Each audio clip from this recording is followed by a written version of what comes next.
You feel like you're nothing, but you wanna be something. Yeah, well, all you really need is hope. I just want you to trust me if you wanna be something. That's right. Let's go. Yeah, when you're feeling down and you're out, like you got nothing but doubt, you're alone in the crowd, just trying to figure it out. All that is cloud and this money got you feeling left out. Listen up to me now, every word that's out of my mouth. Wake up, it's me, you're gonna follow your dreams, or are you just gonna be another cog in the scene? You feel the hope in this beat, yeah, the hope that you need to proceed and be exactly what you want it to be. I feel right and I'm proud, hype and I'm loud, I'ma shout all about how I feel in the now. Ain't nobody ever gonna try to change me, till I'm dead pushing up daisies. I'm alone in the crowd, I won't feel down. I got hope right now, and I know I'll be found. I don't really care just what all other haters gotta say. I know everything I do is gonna make them fade away. And when you feel like you're nothing, but you wanna be something, yeah, well, all you really need is hope. I just want you to trust me if you wanna be something, yeah, then all you really need is hope.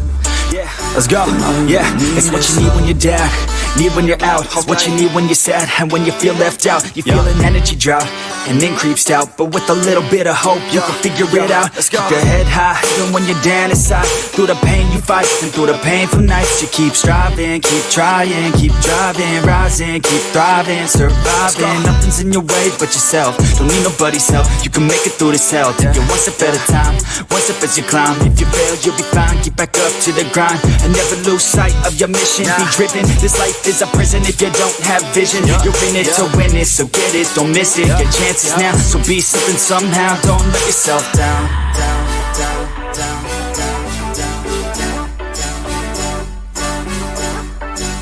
That's right. Sometimes all we really need is hope.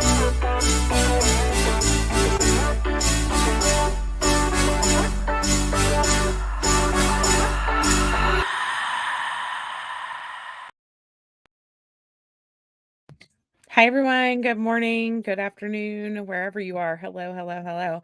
Yes, justice for Breasia. Actually, let me change my stuff around for Breasia. So we'll throw her up in the top corner here. So on Friday at 9:05 Central Time is when the judge intends to read the verdict. I do plan to figure out some type of way that I can go live for that. I may or may not be able to commentate. I might just be running it from my laptop at the homeschool co-op and be clicking in and out for you guys. Because I do have co-op Friday morning, but I'm so eager to hear this verdict. I want to hear this guy be sentenced and be put away forever. Um, Grace, I need you, if you are in here in the bushes, please check your messages because there was an issue with the thing that you were doing for me. So please take a look at that. It's also in the Timu thread as well. Um, so congratulations on being a member for 19 months, though. Thank you so much for all of your love and support. Hi, K Crochet. Hi, Hope. Hi, Cami. Hi, Rexy. Hi, Roberta. Hi, Emily. Hi, BC. Hi, Frazzled Mama 3. Libby, hello. Hi, Donna Moit. How's the small person? So, Junior has been, her teacher was absent the last 2 days, and she she has a lot of anxiety around unknown things and stuff like that. And she had a different substitute teacher both days. And so she just is to the point where she does not want to go to school. She doesn't want to be there because she doesn't know the substitute teachers and things like that. And thankfully, her regular teacher was back this morning. But she's still, she was upset and things like that with her having her sensory processing disorder and things like that. Anytime that you get her outside of her normal routine, she she does not like that. And so this is all new to her. And then throwing in her teacher being absent, it was just very, very traumatic for her over the last couple days. And so we were, trying to deal with that. Hi, Dina. Hi, Daddy's baby girl. You've watched the whole trial, so have we, Leanne. Well, we watched some of it here. Um, we did skip portions, but I watched it on my own. And then, of course, we watched the closing arguments and things like that. And so we have been waiting now for quite some time for this judge. It feels like forever to go through and to make his decision to actually sentence him. And so, for those of you who don't know, Henry Dinkins is the suspect. Uh, he has not been yet sentenced. So we don't know what his sentence is going to be, but so as of now, he still stands as the suspect and the accused in the death of 10-year-old Breasia Terrell of Davenport, Iowa. He had written a letter to the judge now. And so we are going to read down through this letter and basically see what he is saying. Sorry, the baby's behind me. And see what he is saying. He is facing charges of murder, kidnapping, and all of the things basically in the 2020 death of Breasia Terrell. So Henry Lantham is the judge who is presiding over this case. It was just a bench trial. There was no jury.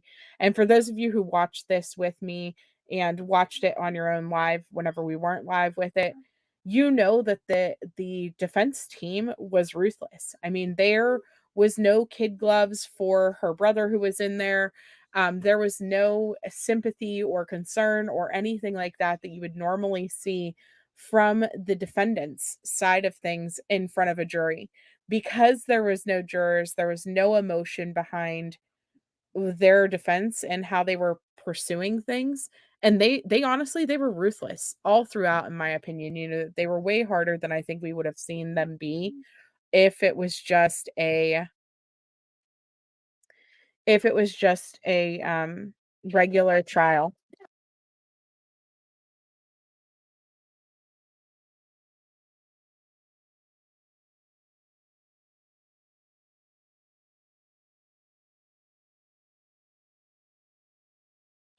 Yeah, you think so as well, Cammy.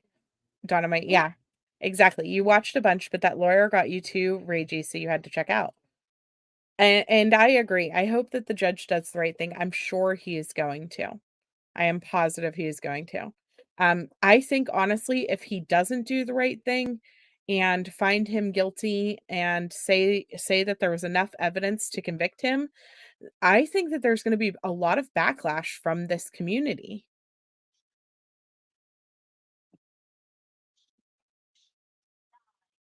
Let me see. So let me pull up the files from the letters here.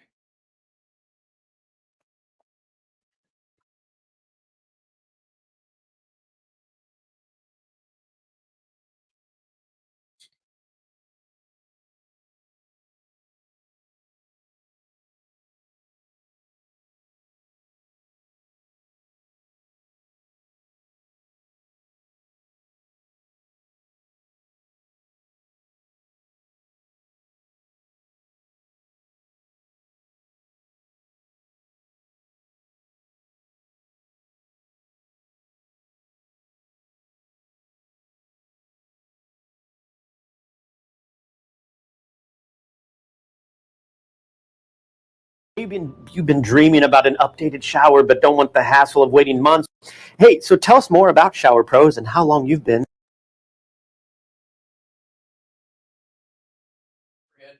I thought that was gonna be like a video about the thing because it's at the top of the article here, and it's about showers. So I'm guessing that it played past the video already. A 6-minute video about showers, though.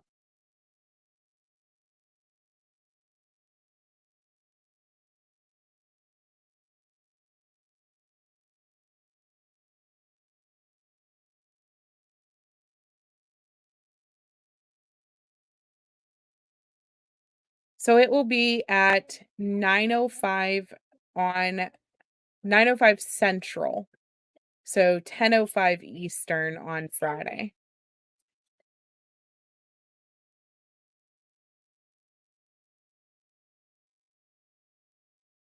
The Henry Dinkins murder trial. Local 4 News learned Dinkins wrote a letter to the judge. That comes days before the judge is scheduled to deliver his verdict. Dinkins is accused of kidnapping and killing 10-year-old Breasia Terrell. That is the top story at 5. Now, the letter from Dinkins is handwritten and dated September 4th. It is 3 pages long. The date of the letter is a few days after closing arguments in his murder trial. Dinkins waived his right to a jury trial in that case. Now, the letter itself starts, quote, "I'm writing you with urgency attention that the state has used deception and sabotaged this whole case to fit their opinion of a theory, which I approve if giving the opportunity to show you their lack of honesty to the courts and the public," end quote. Dinkins goes on to challenge whether his legal team was given proper access to evidence in the case. There is no response from the judge.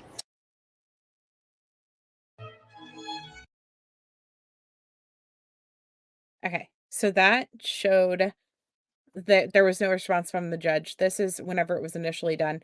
From what I understand, though, the judge has denied it because he's not pro se. His defense team would have to file this information, not him.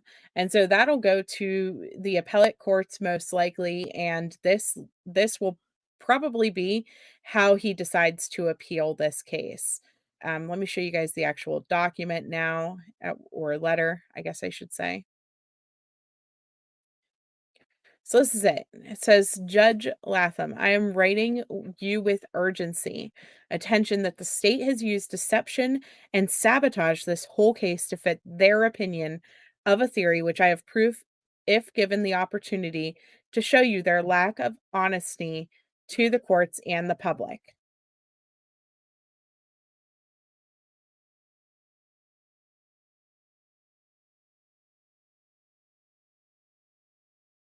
He should have done that. This should have been brought up during court. You can't go into this after court and file something like this. Uh, So my thing is that the other side of things is we know that during closing arguments, the state made allegations. I cannot. They made allegations that he had also sexually assaulted Breasia. We don't know that though, because of the fact that her body had no evidence left because it was 8.5 months later. And so they put that in their closing statements, but closing statements aren't evidence. And so he can't really say, well, they lied during their closing arguments, because we're told in every trial that we watch, the opening statements and the closing statements are not evidence. Only the things are presented from the witness stand and in an actual evidence that is presented to the judge is what can be considered as evidence. And so, right there, that's incorrect. So it says, first and foremost, the state did not obligate the court's order when my attorney filed for request for production and disclosed by counsel, and pursuant to Iowa Rule of Criminal Procedures 2.142, stating the following item of evidence. If in possession and control of the state of Iowa are necessary for preparation, the defendant to inspect copies or photographs or exhibits or any evidence the state intends to offer in evidence at the trial or were obtained from or belong to the defendant. So then he said, Rule 1517, consequences of failure to make disclosure or discovery. Failure to disclose or supplement if a party failed to provide information or identify a witness as required by Rule 1.5004 or 1.5083. The party is not allowed to use that information or witness to supply evidence on a motion at a hearing or at a trial unless failure was substantially justified or harmless. Again, I ask, why is his lawyer not the one presenting this argument? Why is he sitting here writing a penned out letter to the judge instead of his lawyers objecting or going through this information like this? He's not pro se. So again, like his lawyers would be the ones who would have to do this. And I'm sure that this is the route that he is probably going to take in the appellate courts. The failure to act or describe the rule may not be excused on the grounds that the discovery sought was objectionable. Disclosure of expert testimony. In general, in addition to the disclosure required by Rule 150, a party must disclose to other parties the identity of any witness the party may use at trial to present evidence under rule of evidence.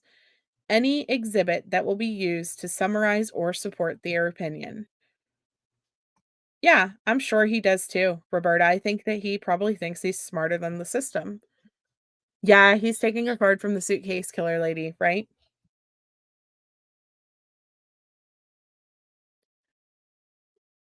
So they must disclose to the other parties the identity of any witness the party may use at trial to present evidence under rule of evidence. Any exhibits that will be used to summarize or support their opinion. Duty to disclose, required disclosure. In general, exempt as exempted by Rule 1.51. Otherwise, stipulated or ordered by the courts, a party must, without awaiting a discovery request, provide the other parties all document, electronically stored information, and tangible things that the disclosing party has in its possession, custody, or control, may use to support its claim or defense unless the use would be solely for impeachment. I would have to say, Judge, that the state didn't provide at least 50% of those exhibits until the day of trial, and there are still others the state haven't provided to us, the defendant. Again, where was his lawyers whenever this was happening? Where were they? Because if that were the case, don't you think that his lawyers would have stepped up and said something? And then the fact that he is alleging that there is other evidence that the state has that they haven't provided yet and that they didn't present at trial. What evidence are you talking about, sir? What does the state have that you were expecting them to show that they didn't? That's my question. What evidence does he know exists out there that hasn't been shown yet? What did he think that they had on him? That's where my mind went with this is what did he think that they were going to show? If given the opportunity to prove this on the records, I can show the deception and how they sabotaged a lot in this case. I showed you already where the state moved exhibits to fit their story in a trial. I have plenty more to show you in the public. Those exhibits was also given to us during trial, not before. So they move things around in his mind to fit their narrative. And so this makes me wonder, the state approached this from the aspect of he had pre-planned this, that he was going to move and that he was going to do these things to Briasia, and they presented a certain order of events that they believe were how things went down.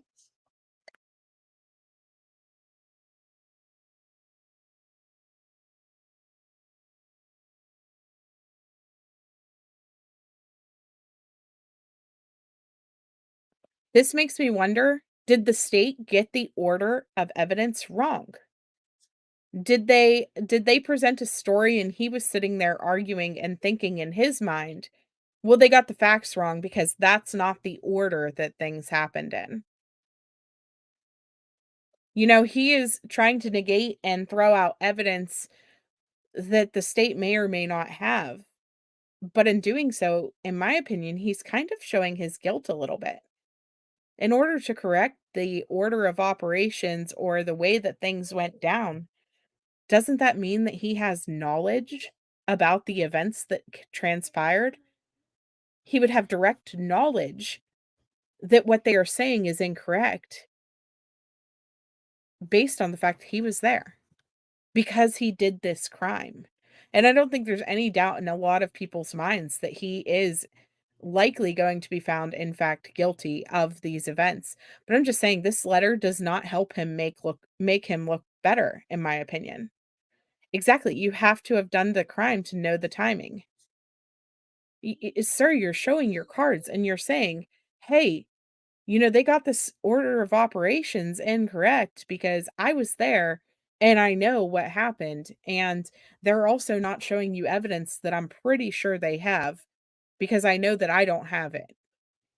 He knows they took something that has to do with this case. and it was never presented, and it's shocking him. So, and whether or not they were given these things at trial or before trial or whatever occurred, that again, that would be for his attorneys to present that information, not necessarily for him to sit here and write a letter to the judge. He is not pro se.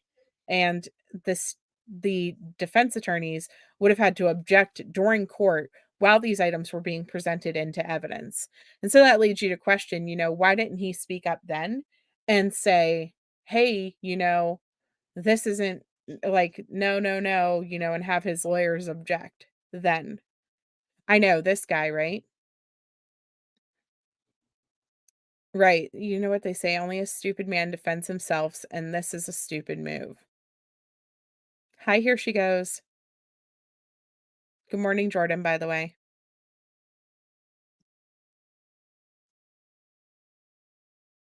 So it says grounds for vacating or modifying judgment, unavoidable casualty or misfortune preventing the parties from prosecuting or defending. Material evidence newly discovered which could not, with reasonable diligence, have been disclosed and produced at the trial. So, what's the material evidence that he's talking about that was newly discovered? He says, Judge, I was also looking under official comment, enactment of 1943 federal practice. We come now to the question of enforcement without adequate sanction. The procedure for discovery would be ineffectual under Rule 37. Any party who seeks to evade, thwart a full and candid discovery incurs the risk of serious consequences which may involve imprisonment for contempt of courts for disobedience of court order. The entry of an order that designated facts be taken to establish the entry of a refusing the disobedience party. The disobedience party. The right to support or oppose designated claims of defenses strike out pleading by default dismissal. Then it just shows the actual envelope that he had sent it in at.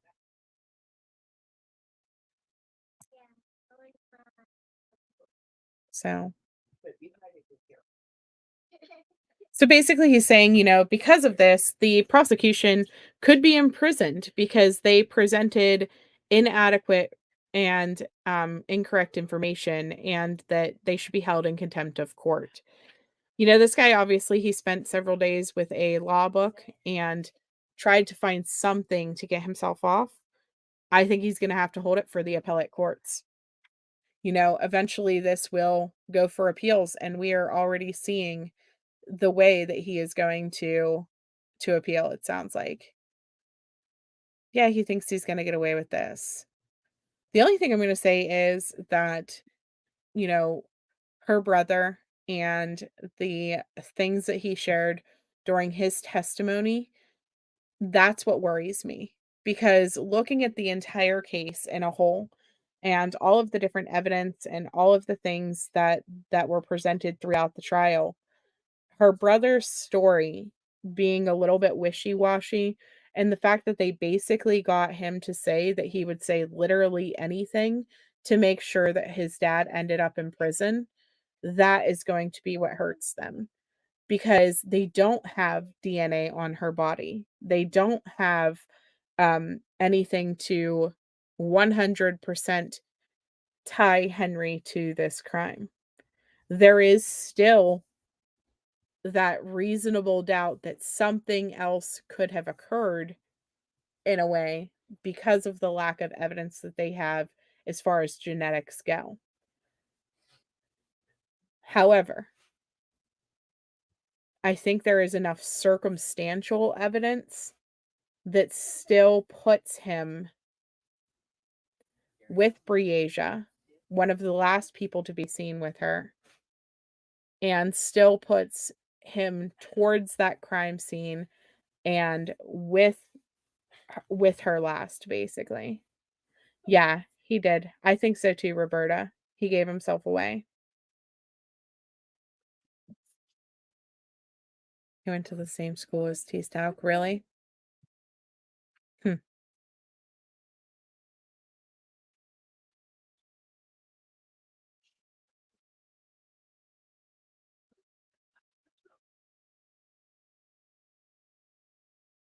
Let me see.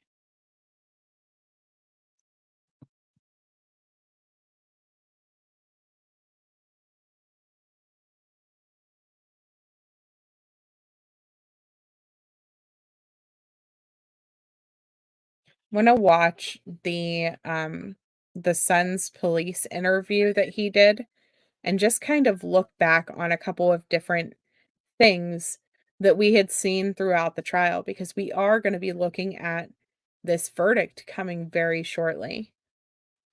And I really think that the hanging point is going to be the stuff that came from his son. Yeah, he's going to avoid some accountability at all cost.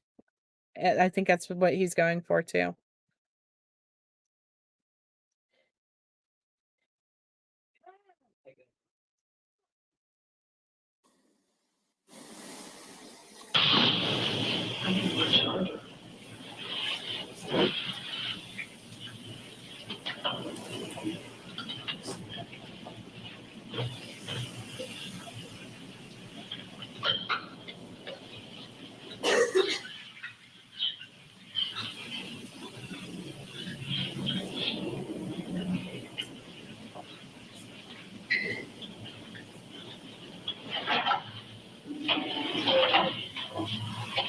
Well, hello.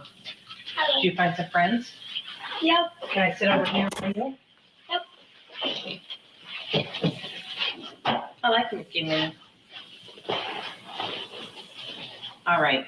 So I know you've talked to a lot of people today, right? You remember talking to me earlier? Yeah. You remember what you told me? No. You don't remember what you told me? Okay. No. I always forget stuff. You always forget stuff? Mm-hmm. Okay. But I think you can probably tell me some pretty important stuff. How do you spell your first name? Detor and O-U-S. Detorius? M-O-S-L-E-Y.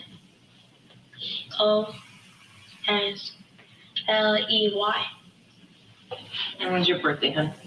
October 28th. 2011. And you're gonna be in third grade, just like my daughter, right? Yep. Yeah, just like mine. Turning 9. Is Detorius is that how, am I saying it right? Detorius? Yeah. You know what? Or Dink. Or Dink? D-I-N-K. My daughter's name is Tori, so I like that. Detorius. All right. Okay, so I know that I talked to you earlier, and Detective Overt also talked to you, okay? And I know that a lot's gone on within the day, and we're just trying to get some details out of this little brain, because I know this little brain is a good brain, okay? And I know it's a smart brain, all right? So I know that your daddy picked you up last night, is that right? Yeah. Where did he pick you up from? My nana house. Your nana. 14 was 6 good. Third street from number 1. Okay. And was he always just going to pick only you up? Was that what he was originally going to do? Just Yeah. pick you up? Yeah. And then what happened when Dad got there? He told me to brush my teeth, and then my sister came. He said she don't mind if he come. Did she want to go with him? Okay. And was Grandma there? Yep. What My time? nana told her don't go, and she went. Okay, so she wanted to go. So Grandma said don't go, and she went. Yep. And what'd your dad say when Grandma said don't go? All he said was, "Come on, let's go." He said, "Come on, let's go." And where did you sit in that car? Front seat. Front seat. Now, which car was he in? That black one. That really cool one with the line on the front? Yep. Okay. What kind of car is that? Camaro? Yeah. Okay. And did your brother, is it Cardell? Was he there? No. Did he want to go? Yeah. So was he there? No. He wasn't there when your dad picked you up? Was he at my nana house? Mhm. Oh yeah, he was at my nana house. Okay, so he was there when you got picked up, right? Yeah. And did he want to go too? Yeah, but my nana said Okay. Did your daddy say no too? no. Your daddy did say no? My nana just said no. He just listened to my nana. Okay. Did your dad say something about there was no room in the car for you? Asia Terrell's brother. talking after she was reported missing is key evidence in this case because he was there the whole time. So we're going to break in here and then we'll get you back into the courtroom. And So Cardell wanted to go, but your daddy said he couldn't go because there's no room. Yeah. And your grandma also told him he couldn't go. Yep. And he listened to your grandma. Yep. Okay. But your sister did not listen to your grandma, right? Yep. All right. Do you know about what time that was? Was that before dinner, after dinner? It was after dinner. It was after dinner that Well, no.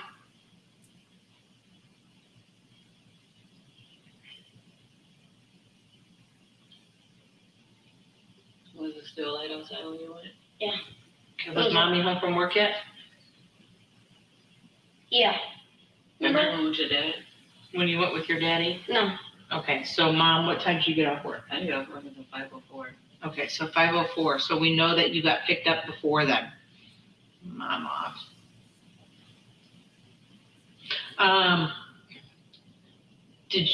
Were you aware that he was being picked up by dad, Yes, I was aware that he was getting picked up. but no one else? No one else. When did you find out that he was picked up by When somebody? my mom had called and said, Henry said to make sure that you get the kids something to put on, I'm like, oh, okay, so who else went with him? And she was like, oh, Bree went. Okay. I'm like, okay, so I just picked both of them some clothes off because I'm like, I need the break anyways. I need to pick up more hours. Okay. So where'd you go right after daddy picked you up? We went to go get him some cigarettes and then we went to his girlfriend's house. Okay, and his girlfriend is who? What's her name again? Is it Andrea? Yeah. That's her name. Had you ever met her before? Yeah. Okay. When's the last time you saw your dad? Do you know? Before this day. At the store, bookshop. When was that? So just in passing, you've seen him? Like he didn't take you or anything? You just seen him? Does he say hi when he sees you? No, he just gave me his iPhone tried to his number. Okay.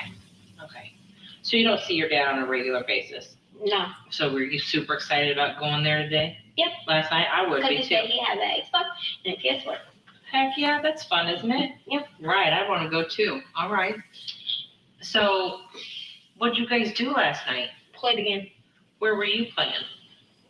What was I playing? What game was I playing? Yeah. GTA. Is that Grand Theft Auto? Yep. Okay. Number 5? Yep. And where were you playing that at? In the living room. Okay, who was in the living room with you? Andrea. Andrea, where was your daddy? In the room with Bree.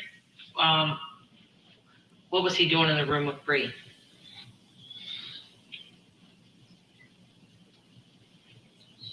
So what did I say again, Mom?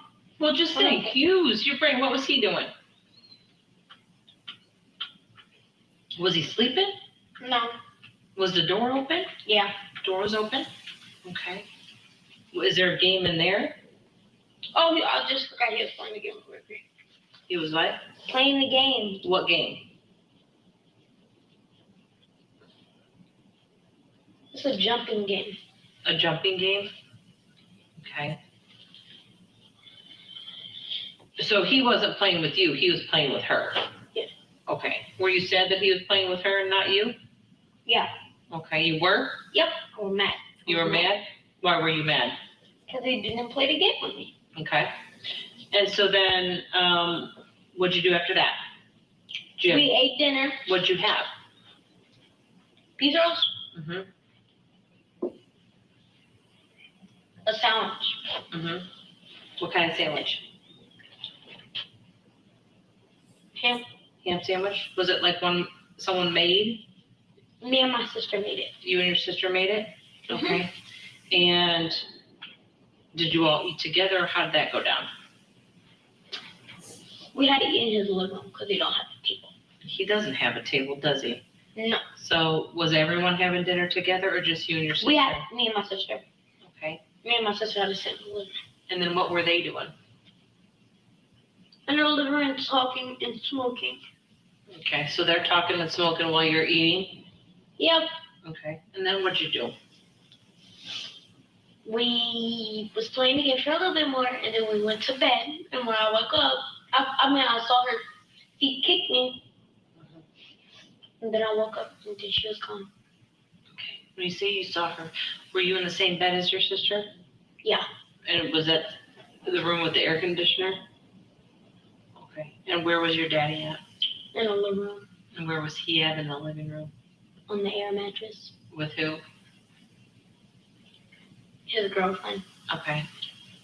When you went to bed, your daddy was on the air mattress? Mm-hmm. And when I woke up, both of them was gone. Okay. So let's talk about that. Was the door to your bedroom open or closed when you went to bed? Open. Open. Okay. And so do you know about what time you went to bed? No. You don't know? Okay. Your sister was on the bed though, right? Mm-hmm. Do you remember what she was wearing? A long white tee Mm-hmm. and some black shorts. And some black shorts. Did you guys go to bed at the same time? No. Who went to bed first? Me. My sister. Your sister went to bed first? Yep. And what'd you do? Playing the game for a little bit longer. Then I went to sleep. Okay. When you went to sleep, was your daddy asleep? Yeah, I heard him. You could hear him snoring? Yep. Does Andrea snore? No. You don't? All I hear. Okay, so you could hear your daddy snore. Yep. Okay. He loud. He's loud? Okay. And then when you went to sleep, did you ever wake up at all in the middle of the night? Did you ever wake up to go potty or anything? Yeah. Did you do that last night? Okay. I turned on the light and then I saw Bree was gone. Okay. Did you go looking for her? Mm-hmm. Me and my dad, when he got back, maybe he told me he was lost. Okay. She was lost. Okay. So when you woke up, was it light or dark outside? Morning. It was morning, so it was light up outside? Yep. Okay. So when you woke up, your daddy was gone. Was Andrea there? All right, we need a commercial break. Compelling listening to this little one recount what he remembers. We'll get a break in here and lots ahead. Stay with us. .com.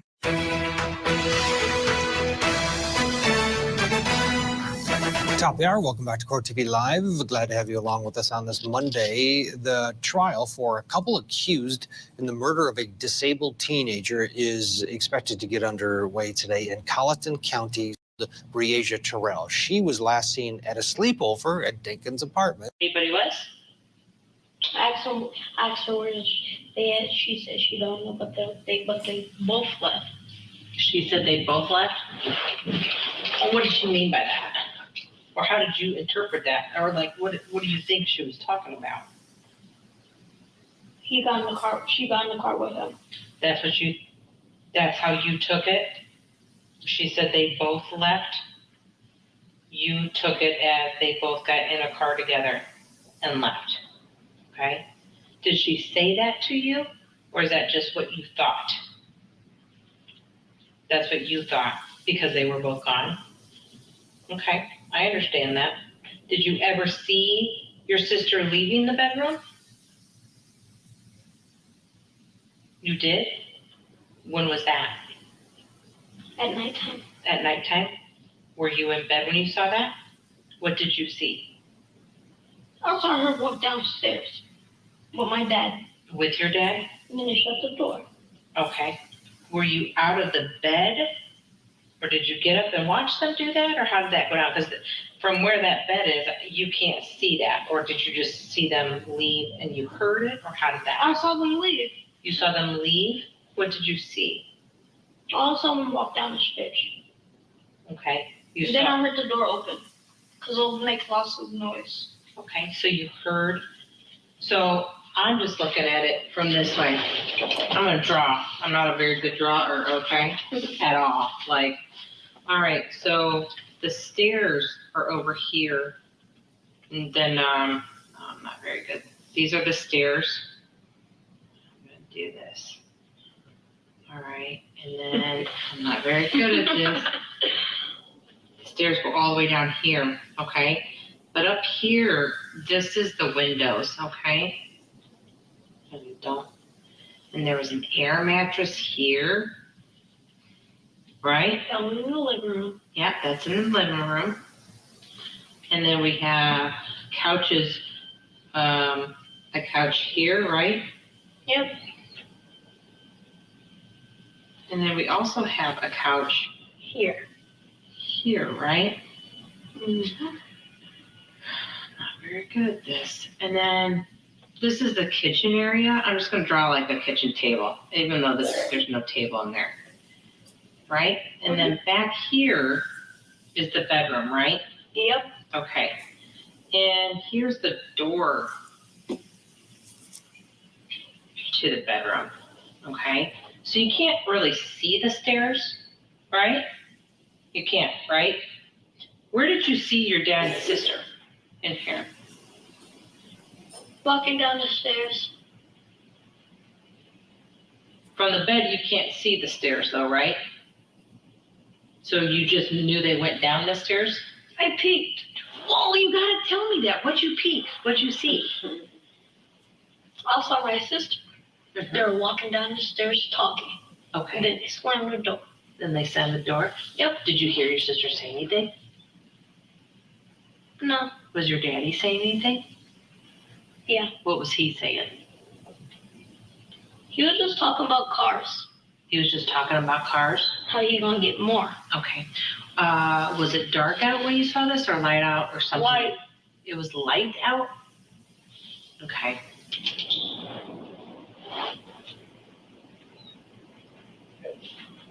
Where was Andrea? Looking in the front window and looking in the back window. Okay. Because she was trying to find both of them. Okay.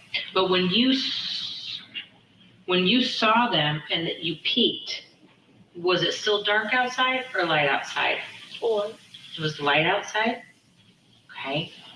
Are you sure about that? well, Did you go back to bed? no. What did you do?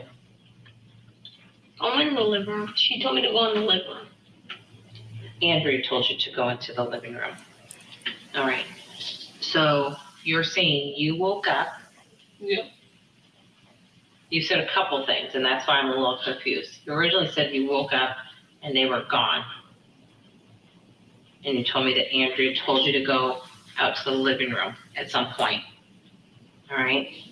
And then you also told me that you woke up because you heard them and that you peeked and saw them go down and Andrea was sleeping, right? Yeah. Okay. So I need to know from your smart brain which way you remember it because it's a huge detail. It's a huge, and if it's light outside or if it's dark outside is a pretty big detail too. Because I know when Andrea told you to go to the air mattress, I know it was light outside. Is that correct? Okay. Because she said that too. Was she up or was she sleeping on that air mattress when She you? was up looking through back and front window for my mom. I meant my dad and Brie. Okay. And you said it was dark out or light out? I said it was light. Okay. When you say it was light, was it like when you're eating breakfast or like when it's, I couldn't eat breakfast. He didn't let me. okay. What I'm trying to say though is when you get up and you say it's light outside, is the sun just coming up or is the sun out? Out. Out. So when you peeked and you saw them leave, The sun was out. the sun was out. Okay, I get that.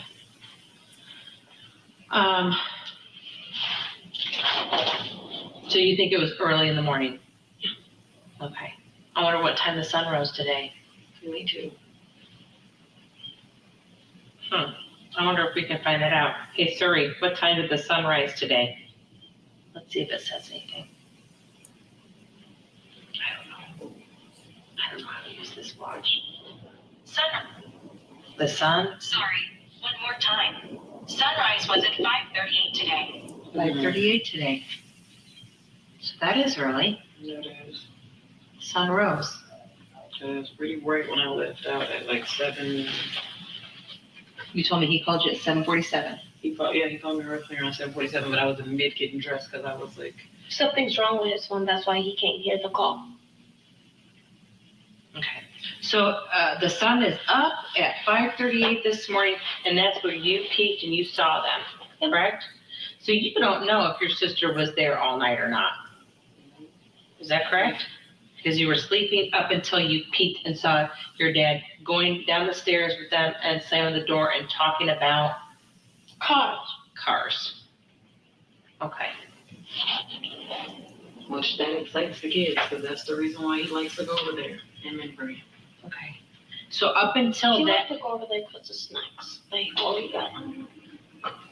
he did have some good snacks. He had some peanut butter crunches in there. I was like wanting to get some because those are good. Did you look up there? I sure did. I looked everywhere. Nice snacks. Yeah, they do have a lot of He good gave her snacks. Oreos. She said, Oh, they were the vanilla Oreos, weren't they? I saw those on the ground. She got asked mom. She said, "Oh, I'm going to contrast the night again because he has snacks." Yes.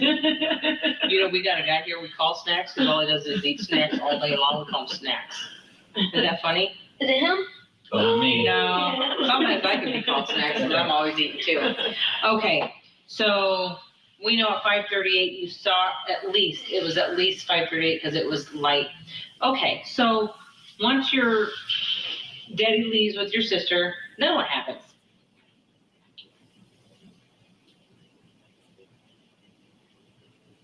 What happens? What happened after you peeked and saw them walking down the stairs and the door slamming?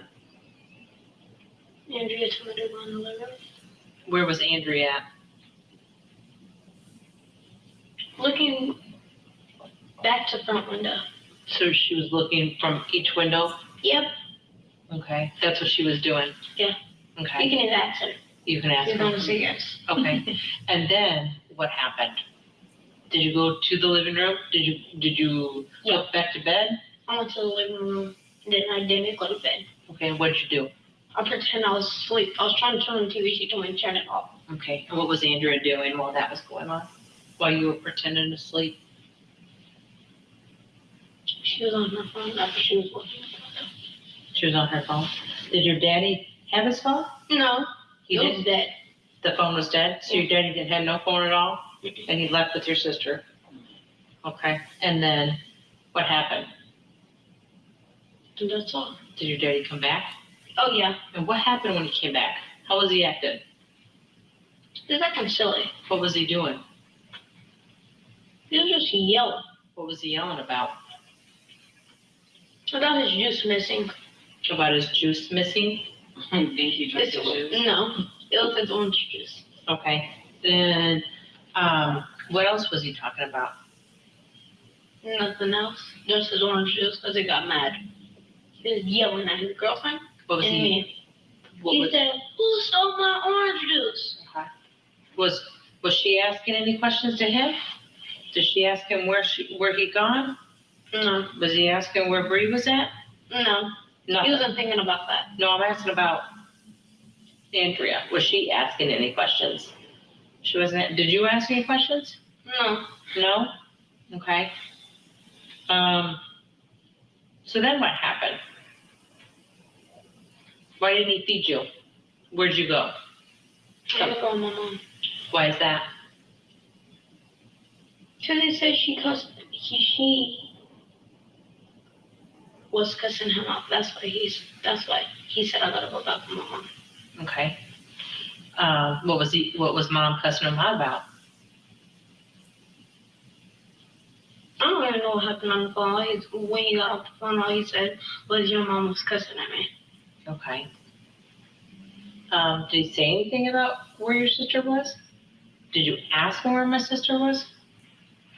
I know that, who packed up the clothes?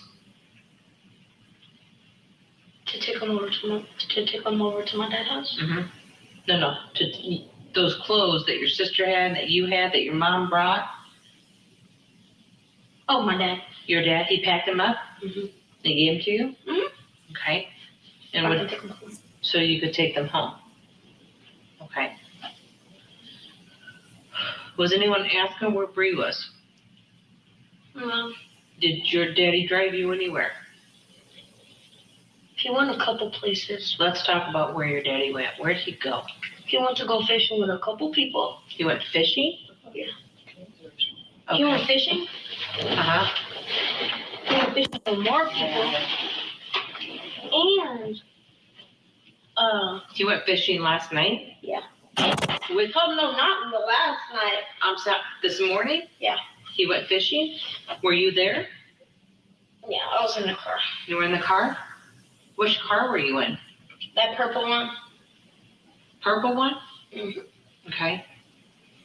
So was this after you peeked and saw? Yeah. He went fishing. Who did he go fishing with? Some 6. He said some 6 people.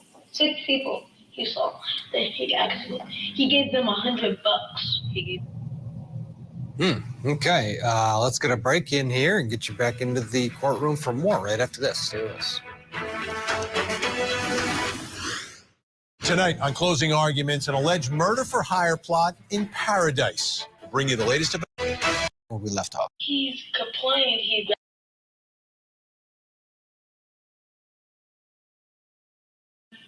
Where were you? in the car. I had to sit in the car by myself. You sat in the car? Did you see your dad get anything out of the car? He's complained he grabbed some bleach, and what I saw in his trunk, he pulled it out. It was a knife. He had some bleach Mm-hmm. and a knife? Yeah. How, Bleach and knife. what kind of knife? It's some big knives. So you saw him grab a bleach and knife out? Yeah. Where were you at when he I was was fishing? I was in the car. I know, but And where when was we he? went to his house, when we went back to his house, he forgot something. He went in the house to grab his big old knife, and then he put it in his trunk. Okay. So let me talk. It's What color? big. It's purple. It's purple? Okay. Where did he grab that knife from? His trunk. His trunk? And then he washed it off. He washed off with what? The knife, Washed it off with what though? some bleach, and some a rag. He washed it off with a rag. With the rag? Where was the rag at? The car. In his car? Okay. Do you know where he went fishing this morning? Do you think you could take me that way? I don't remember that way. What if I drove you down It's that a way? long way. That's okay. I don't remember. I don't remember where he was at. Okay. Just So a place that he got stuck. he got stuck? His car He got, needed another push. who helped push him? The 6 people that he went fishing with. So this morning, after your sister left, he came back and got you, and then he went fishing. Did you see his fishing poles? He didn't have any. He didn't have no fishing poles? He bought it for he can fish with them. He what? He bought it for he can fish with them. So he had the fishing poles? He borrowed them from Yeah. borrowed fishing poles from other people. Did you actually see your dad with fishing poles? Or did he tell you he went fishing? He told me he went But fishing. he left you in the car? Yeah. Okay. And then you saw him with bleach and a knife? Yeah. Okay. Big knife. A big knife. And he cleaned it? Yep. Okay. What, did you ask him about that? No. Okay. Let's talk about, he went fishing.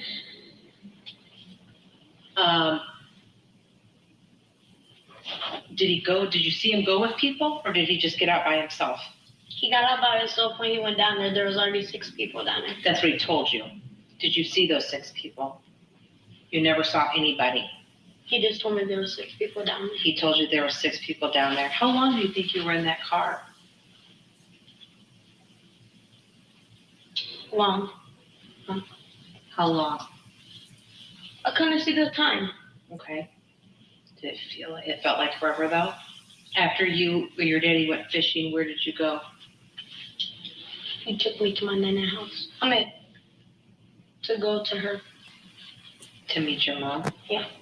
Okay. By McDonald's in the parking lot. Okay. Have you ever been to that area where your daddy went fishing? No. You've never been there before? Do you know where your daddy has a trailer? It's at the shop. I don't know. I'm just asking if you know any other place where your daddy lives. Do you think you would remember? He don't have a house. He only has a house with his girlfriend. Okay. Do you think that if I took you to an area, you might be able to say, yeah, I was down this way? Do you think you could do that? Yeah. Yeah? Okay. When he got something out of the truck, what, did you see everything he was getting? Also, some bleach and a big knife in a rack. What color was the rag? Purple. Purple? And the knife was purple? Was it in a case or no? It was not in a case. It was not in a case? It was in that. He just poured it out. How big was this when you tell me? It was very big. Show me with your hands. We got a knife, bleach, fishing. He stays in the car. A lot of the facts we know about the case seem to be coming out through this little boy. Michael Jeffers watching along with us. This is a bench trial.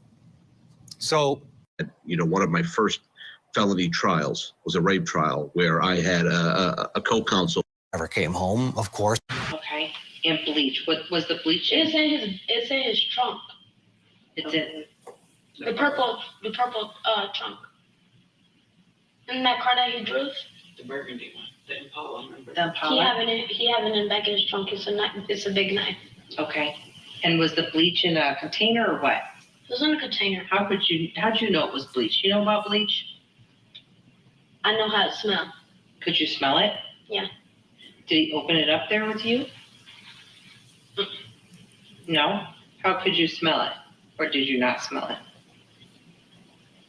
I can't smell it because he was down later and I smelled it. He was down By the fishing. by the fishing. Was it by the river or by a creek? Water.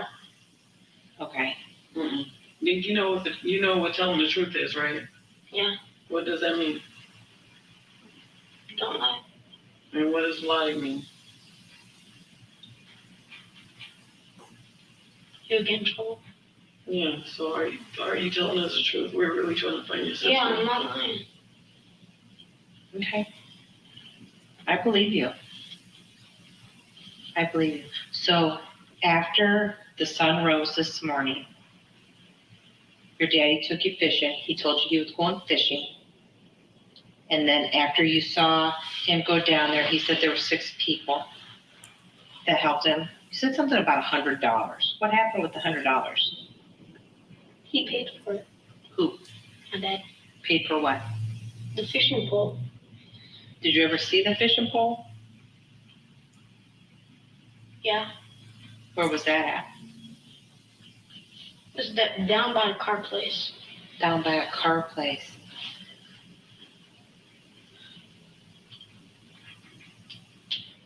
Did Dad put the fishing pole in the car at all?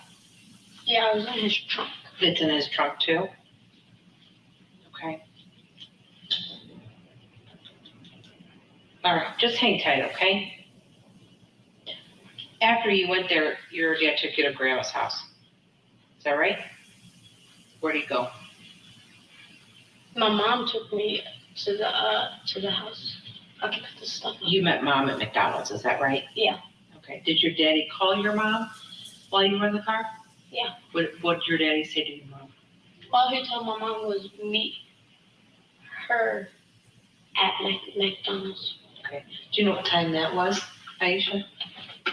8:08. It was at 8:08. It's the time of the phone call, yeah. So 8:08. So probably like 8:13 to 8:15 because that's a little distance from like Checkers and the McDonald's. Which McDonald's are we talking? East Kimberly. Yeah, he's gonna be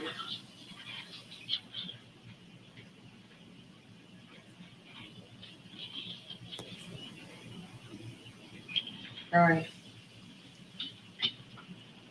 Is there anything else you remember? Just that. Just that? But you think that you'd be able to say, yeah, it was down around this area where he was fishing. Was there roads down there? There was roads? Okay. All right, just hang tight, okay? Do you like those mini-minis? I like them too. All right. My friend told me that my brother said that he had left my charger downstairs because like my phone had died and stuff. And What kind of phone is that? It's an iPhone. Here, I have a plug. I'll plug it in. Okay. All right. I do have to lock the door, but okay. Come here.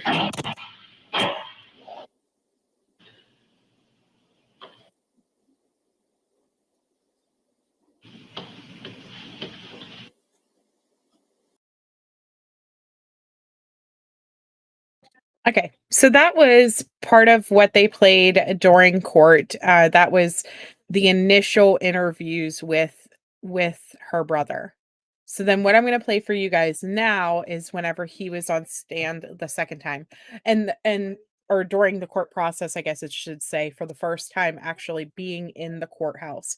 And the reason that I'm playing this is because if anything, and I'm not blaming this brother. He was 11 years old whenever he testified, 8 years old in that video that we just listened to.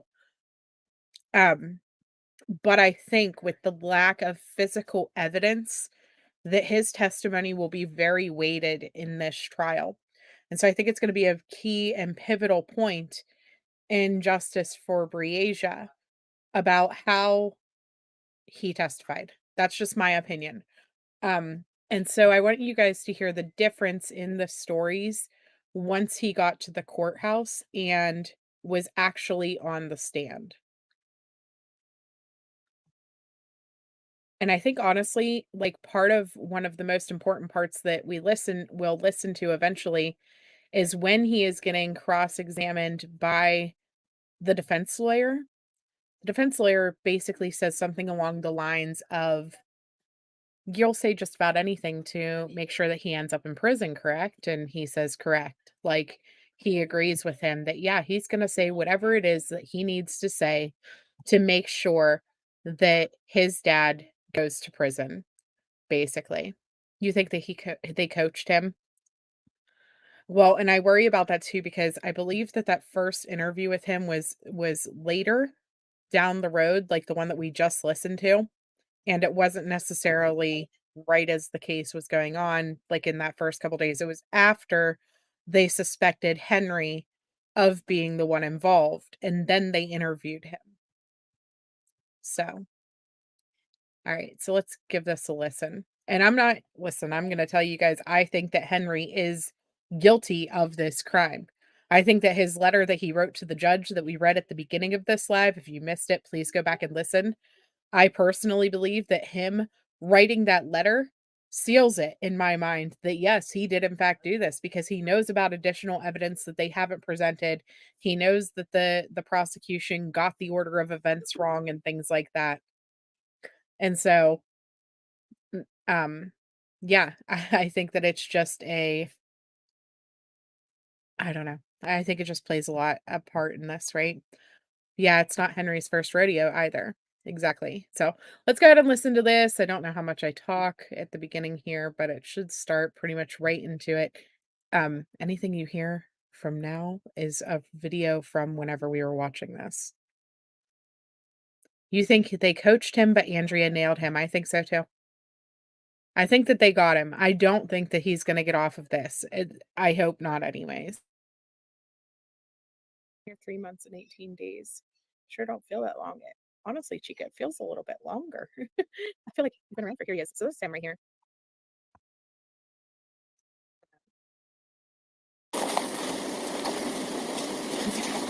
Good morning. If you raise your right hand again. That's right. You're good. You're good. Do you swear to tell the truth, the whole truth, nothing but the truth? I swear. All right. Please have a seat.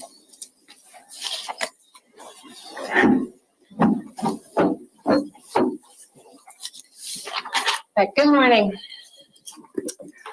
When we left off on Friday, you just started talking about how on the morning. Sorry, pausing to be clear. This is the second day that he had been testifying. They had stopped him a little bit through on Friday.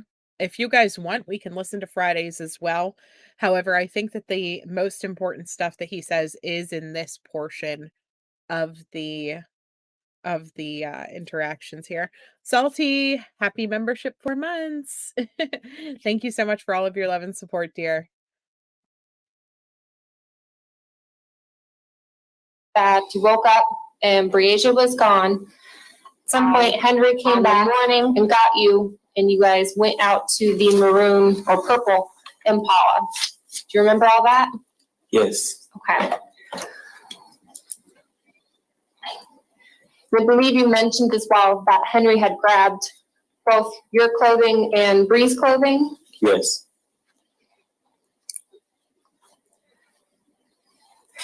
Once you got into that vehicle,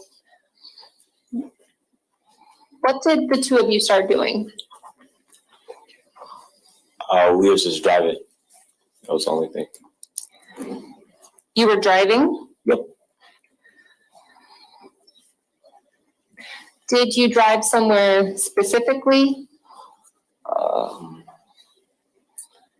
It says guy house that I forgot. I forgot his name. But Okay. You went to a guy's house? yes.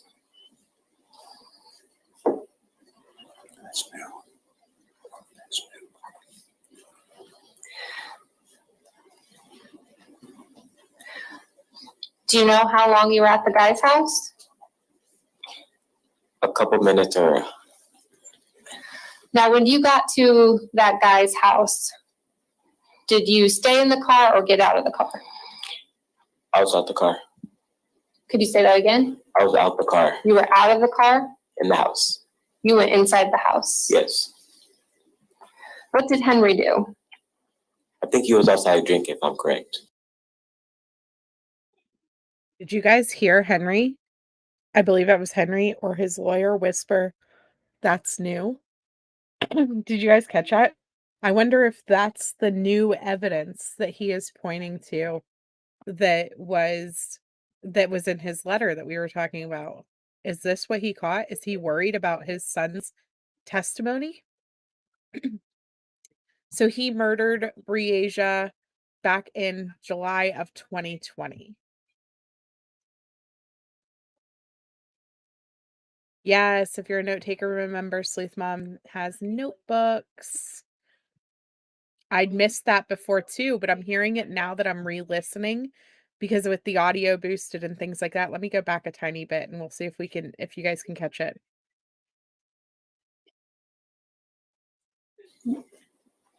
What did the two of you start doing? We was just driving. That was the only thing. You were driving? Yep. Did you drive somewhere specifically? It says guy house that I forgot. I forgot his name. But Okay. You went to a guy's house? yes.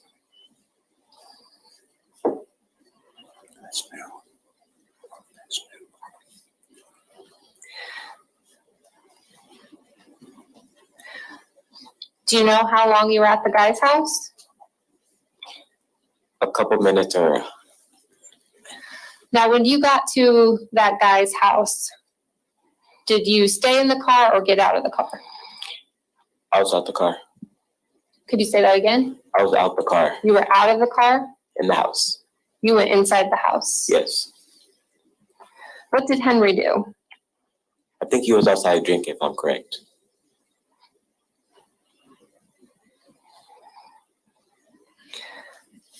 Now, I want to make sure that we're talking about the same time period, okay? So the morning where you woke up and Bree is missing, right? And then you and Henry get into the purple Impala. So in the morning, are you following me? Yes. Okay.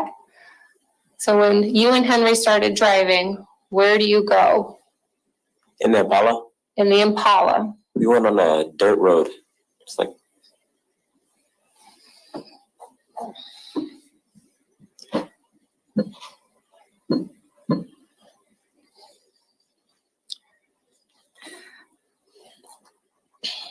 So when you got into the Impala and you started driving, was the dirt road the first place that you went?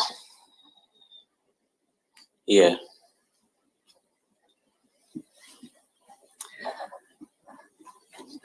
The guy's house that you were just talking about, is that somewhere you went in the Camaro or the Impala? I think it was an Impala.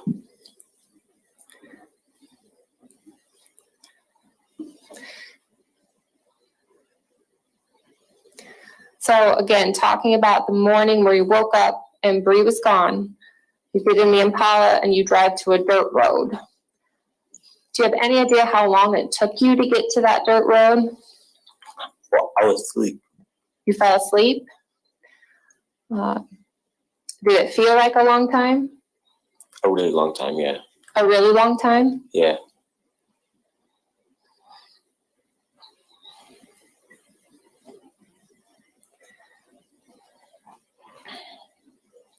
When you got to the dirt road, what happened? We was at this place, what is it called? It had like trees.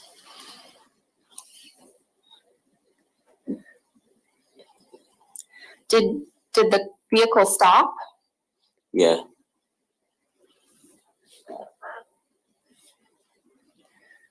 Then what happened?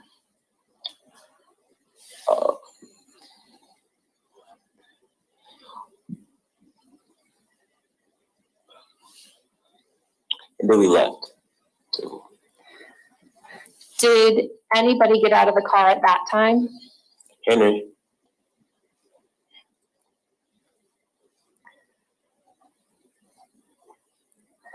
When Henry got out of the car, what did you see him do? Pour bleach. You saw him pour bleach. Yeah.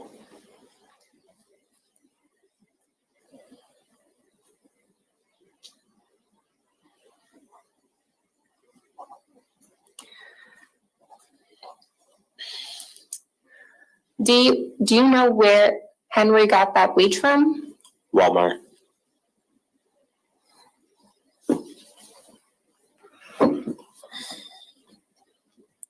When were you with him when he was at Walmart? Yes.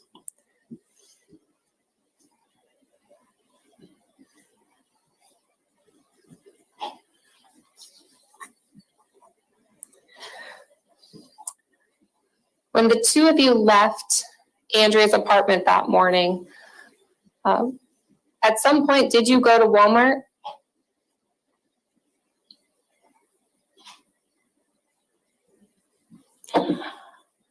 I think so.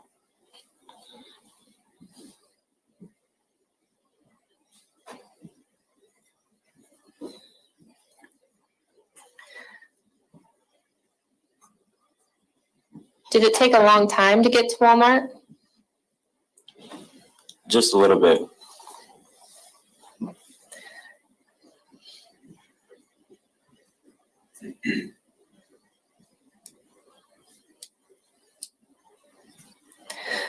When you and Henry got to Walmart, what did you do? I had to sit in the car. You had to sit in the car? Yes. What did Henry do? He went inside Walmart. Did you know why you had stopped at Walmart? I had no idea.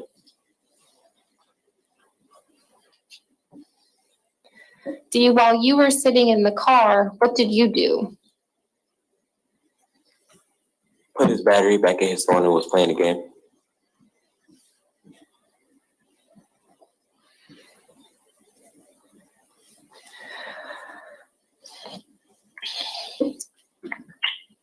So at some point you had seen Henry's phone in the car? Yes. Do you remember where it was? By the cup holder. By the cup holder? Yes. You said you had to put the battery back in the phone, is that right? Yes. Where was the battery? Behind the phone. Also in the cup holder? Yes.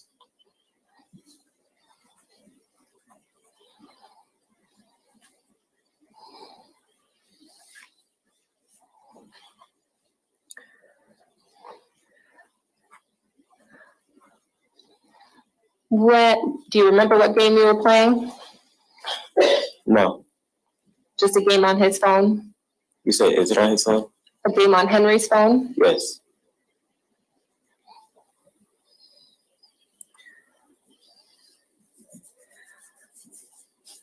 When Henry got back to the Impala,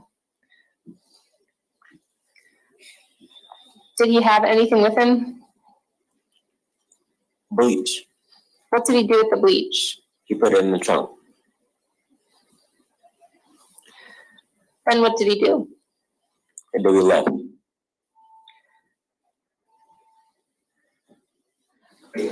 What did you do with his phone when he got back into the car? I hurry up and put it back. You stopped playing a game? Yes.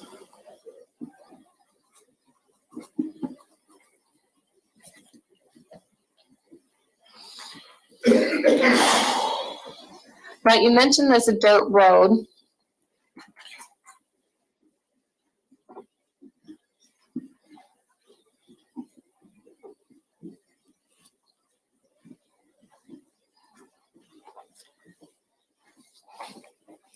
Did you do anything else to the phone before you put it back? I took the battery out.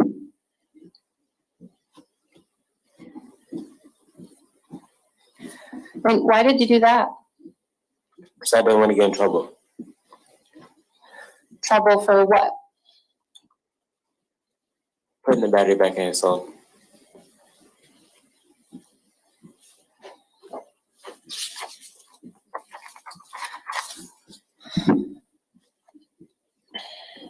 So after you left Walmart, is that when you went to this dirt road? Yes. Had you been to that dirt road before going to Walmart?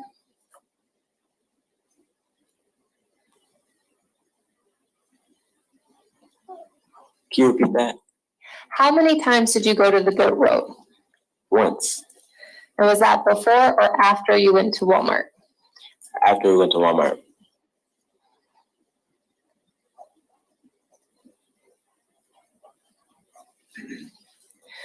So then once you got to that dirt road, what happened? He poured the bleach and then we left.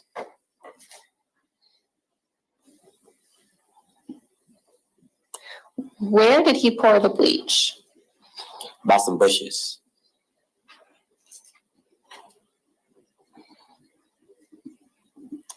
And where were you when this was happening? In the car.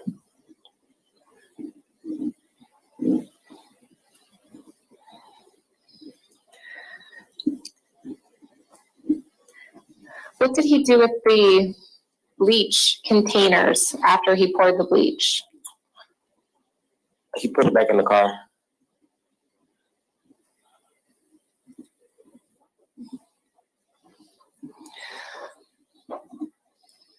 Once he put the bleach back in the car, what did he do? He left. Did he get back in the car? Yes. And where did the two of you go after that? We went back on that dirt road, and then I asked him where we was, and then he said that we was riding, and then we went to go meet my mom. So you asked where you were, and he just said, we're riding? Yes. What does that mean to you, we're riding? Like a joyride. Like a joyride? Yes.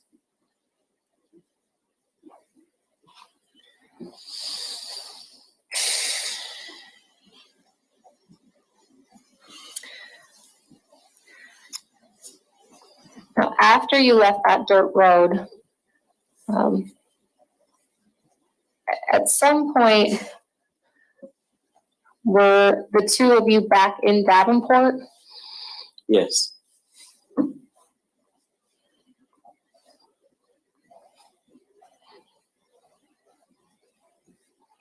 Now, Dee, are you familiar with the area of Credit Island? No.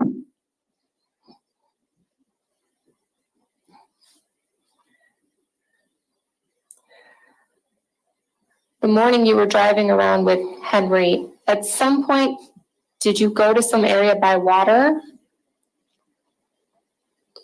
I don't recall.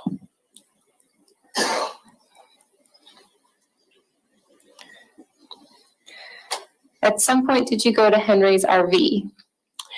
Yes.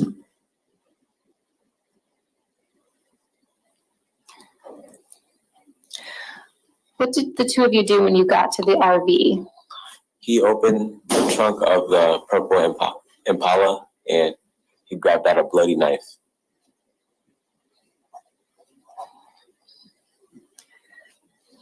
So he opened you said bloody knife? A bloody knife, yeah. From the trunk of his Impala? Yes. What did that knife look like? A machete type.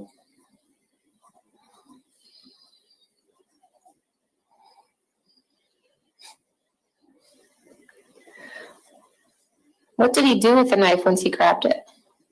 He wiped it off with bleach.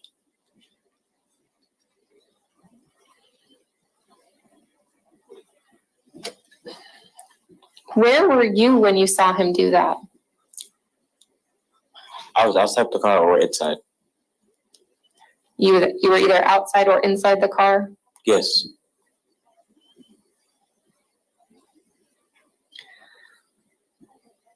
After Henry wiped off the knife with the bleach, what did he do with the knife? He put it in his RV.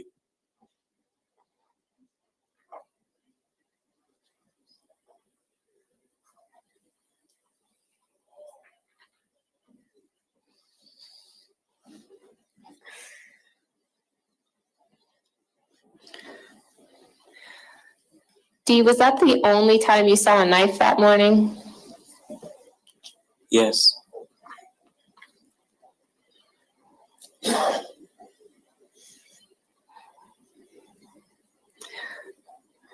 You said he put the knife in his RV?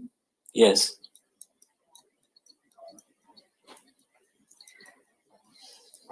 How did you know that's where he put the knife? I saw the put it in there. Where were you when you saw him put the knife in the RV? In the car.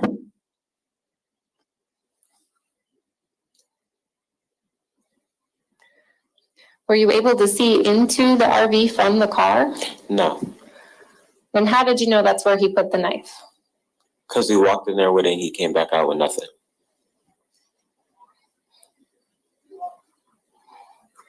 Did you go into the RV at all? No. No.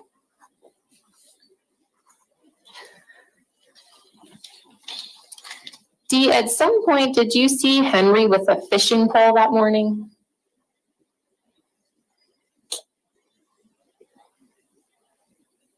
I think so.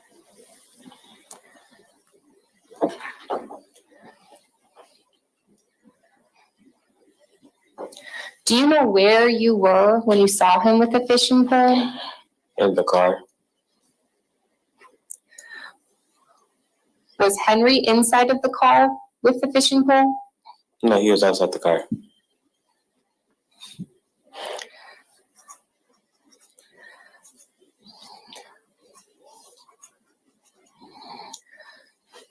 When you saw Henry with the fishing pole and he was outside of the car, were you still at the RV? No. Do you know where you were? It was by water.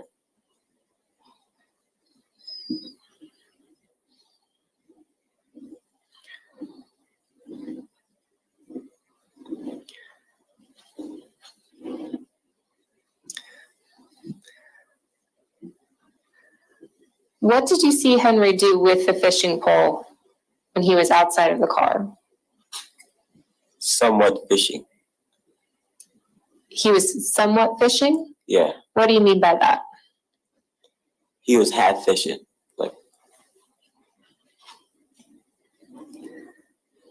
So did he walk up to the body of water? Just a little bit.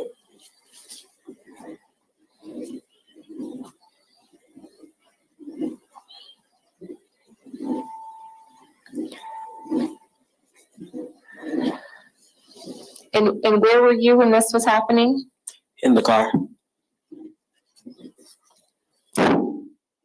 When you saw him walk up to the body of water, what did you see him do? Fishing. Okay. Did he have a fishing pole at that point? Yeah. And did he cast the fishing line out into the water? Yeah.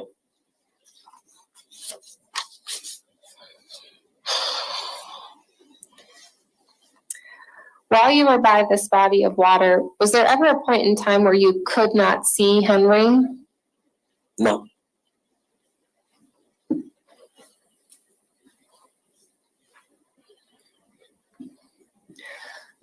Now, the fishing part that you talked about here, did that happen before you went to the RV or after you went to the RV? After.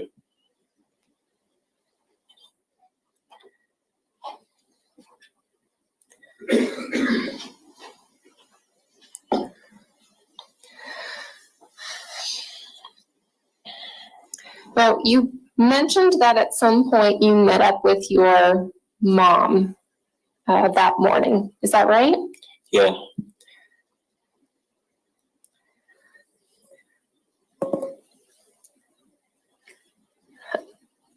How did that happen? She saw him in traffic. Had Henry or your mom spoken on the phone at all that morning? Yes. And were you in the car when that conversation took place? Yeah.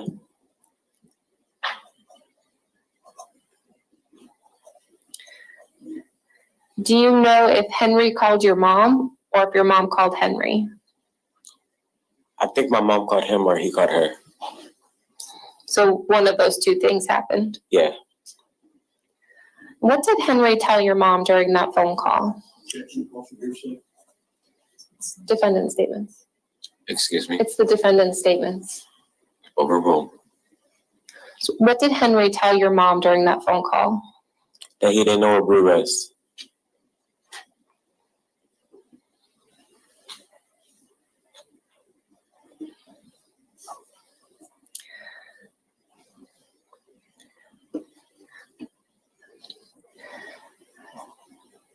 Did he say anything about having been out searching for Bree? He said he was supposedly searching. So he told your mom that he was searching, Yes. but you added the word supposedly. Yeah. Why did you add that word? Because he wasn't searching.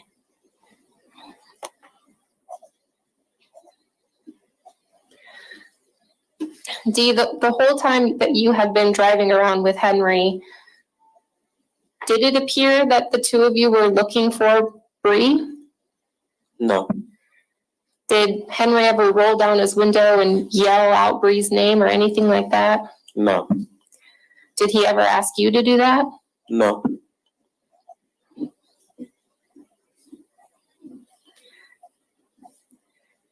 Did he ever knock on anybody's doors to see if they had seen Bree? No.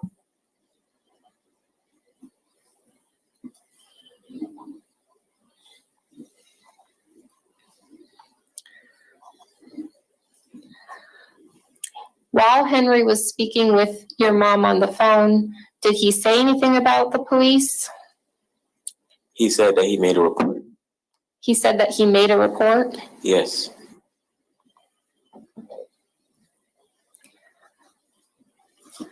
While you had been with Henry, did you ever see him make a police report? No.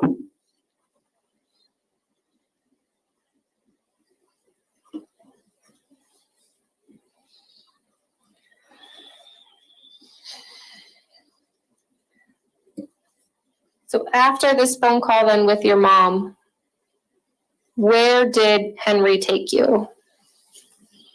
She saw him in traffic and then we pulled over by McDonald's. So your mom saw him in traffic and you ended up pulling over at McDonald's? Yes. Where did you go from there? I got in the car with my mom and then she made a police report.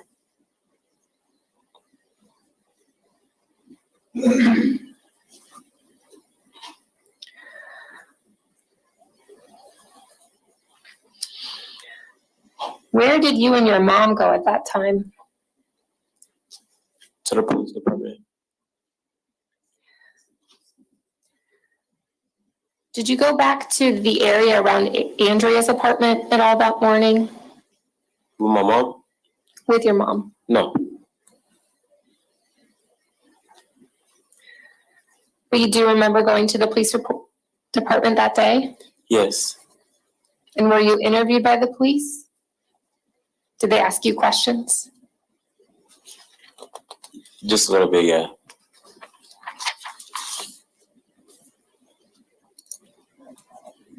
Did you answer their questions? Yes.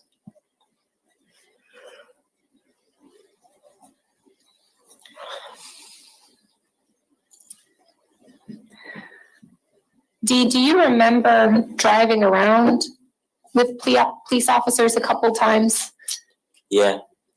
And were they asking you questions about where you and Henry went on this morning? Yes. And did you try to show them the places that the two of you had gone? Yeah.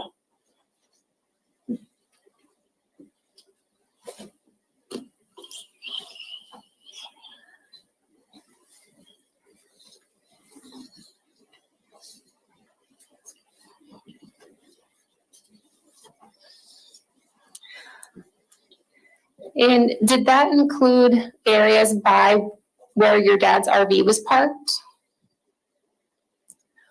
So when you drove around with the police officers and you were trying to show them different places that you had been that morning, right?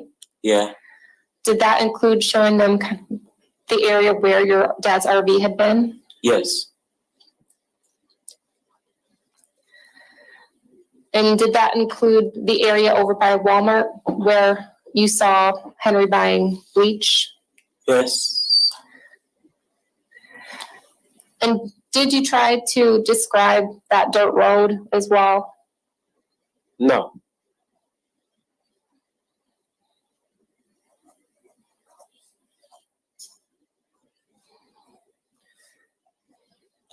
Did you try to describe the area where you saw Henry with the fishing pole? I believe so.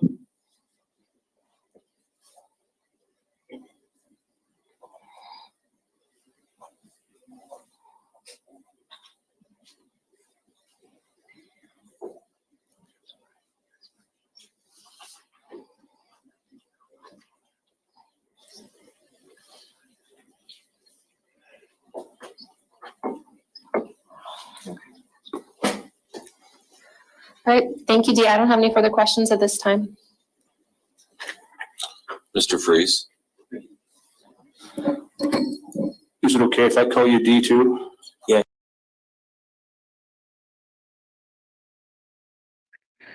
So this is the part that like I really want you guys to listen to. So he is 11 Karen K at the time that he is testifying. He was 8 years old whenever all of this happened. And we are rewatching this because at the beginning of this video, I read a letter that Henry Dinkins alleges that there was evidence that was never presented to his defense team and different things like that. And you can hear them whenever they're asking DL questions at the beginning. They said, you can hear someone say, that's new, or something along those lines.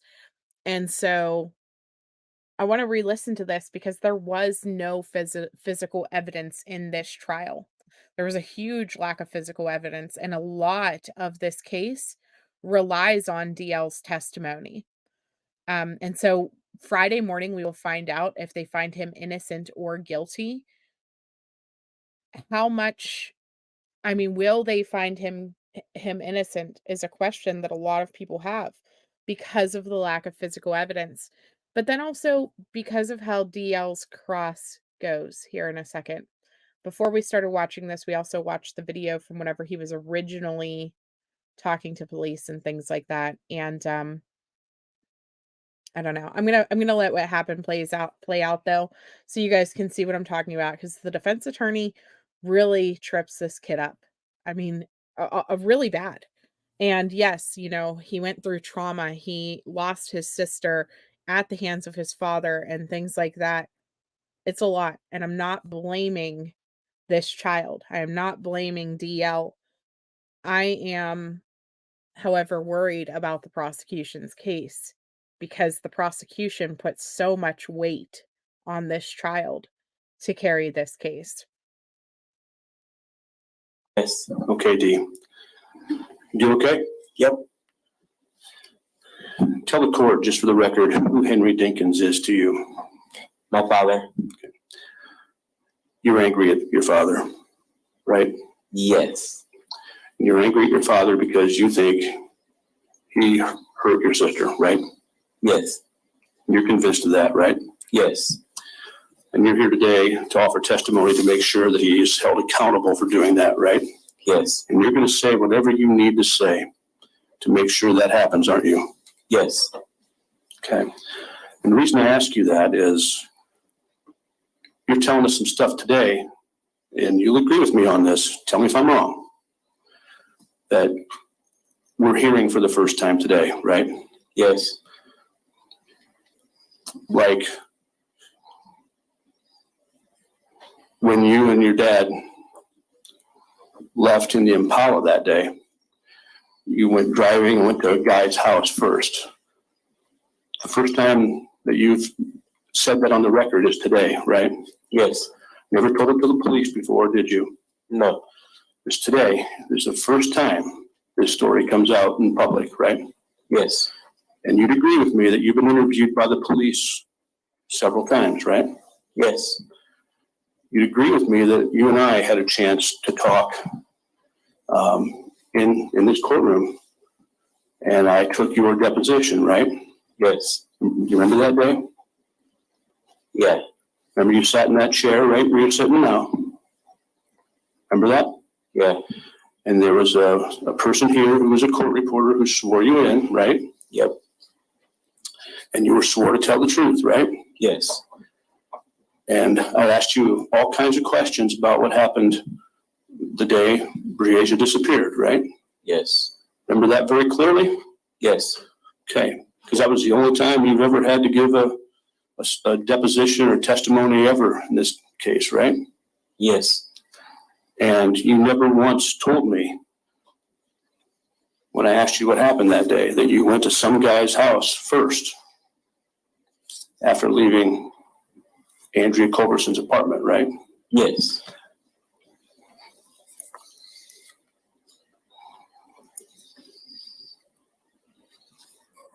You never told me, and it's the first time today we're hearing this, correct?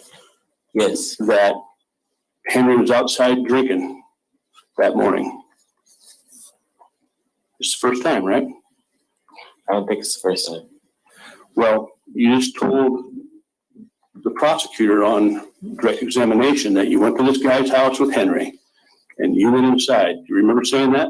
Yes. And that was the truth, right? Yes. And you said Henry stayed outside and he was drinking. Was that the truth? Yes. Okay, so it was early morning when Henry picked you up. Is that right? Yeah. Were you awake when he picked you up or were you still sleeping? I was awake. Was it daylight or was it still dark? It was daylight. But early morning.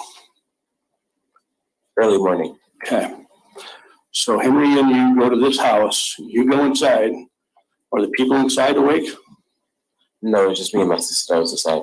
Who's inside? Me and my sister. Who's Briasia? Yes. So Briasia's with you at this point in time? We went to his house, yeah. But the morning she disappeared? Yeah. Okay. And then after you left, where did Briasia go? Can you repeat that? After you left, where did Briasia go? To his house. To whose house? Andrea. Okay, so Henry took you back to Andrea's house? Yes. On the morning she disappeared, right?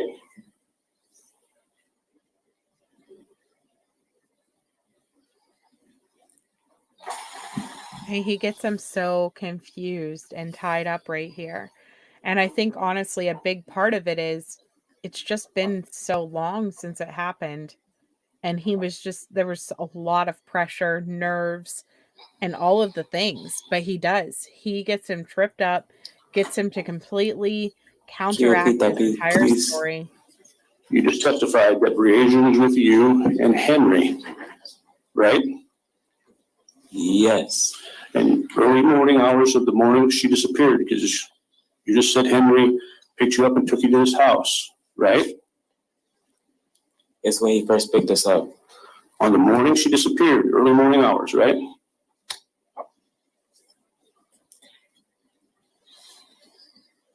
Sure, yeah. Well, I want you to be accurate. I want you to tell the truth. I am.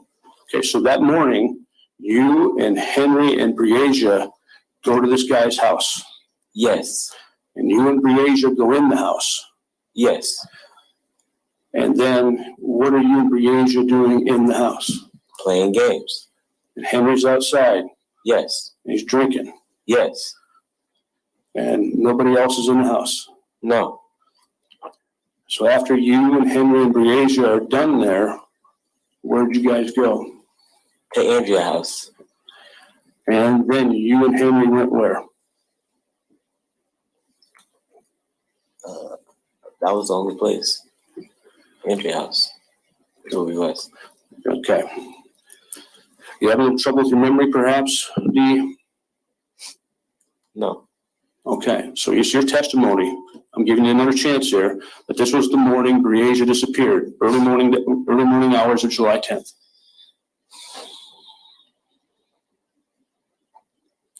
Yes. Okay.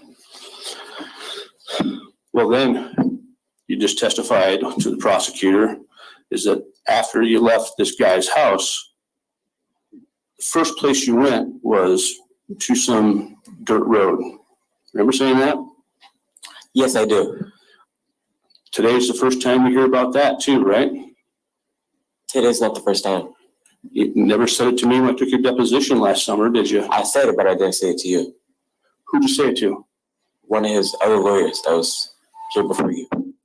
Who's that? I don't know. Okay. And you went to this dirt road and you said that you saw him pouring bleach.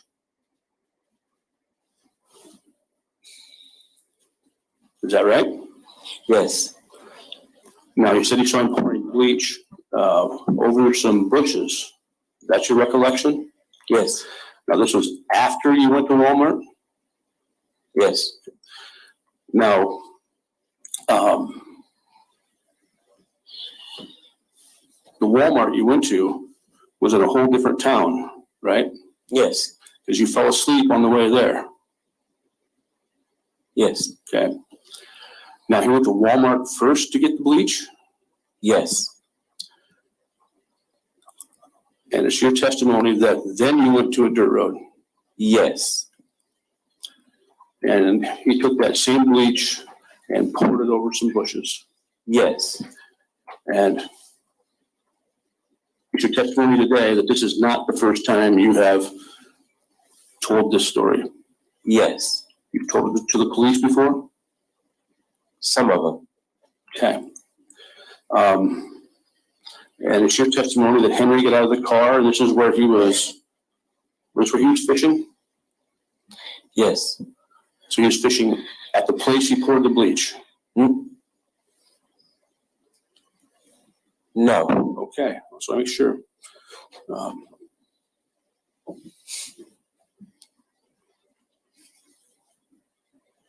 It was daylight at this point, right? Yes. Okay.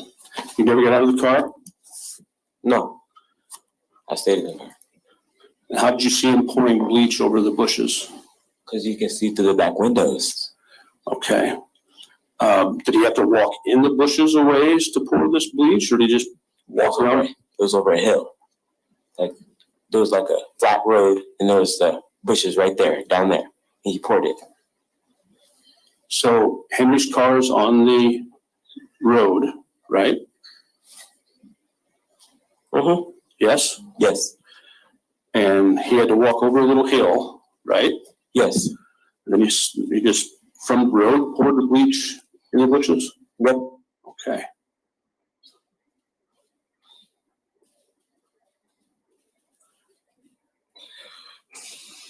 What did you do with the bleach bottle? He put it back in the car. Pop the trunk and put it back in the car? Yes. Now, you were at Walmart and Henry went inside. You said you got hold of his phone and put the battery back in the phone, right? Yes. You know what kind of phone he had? No.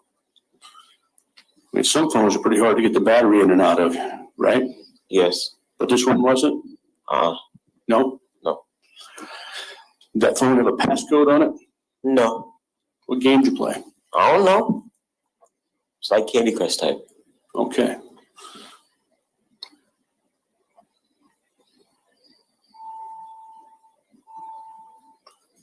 And then from the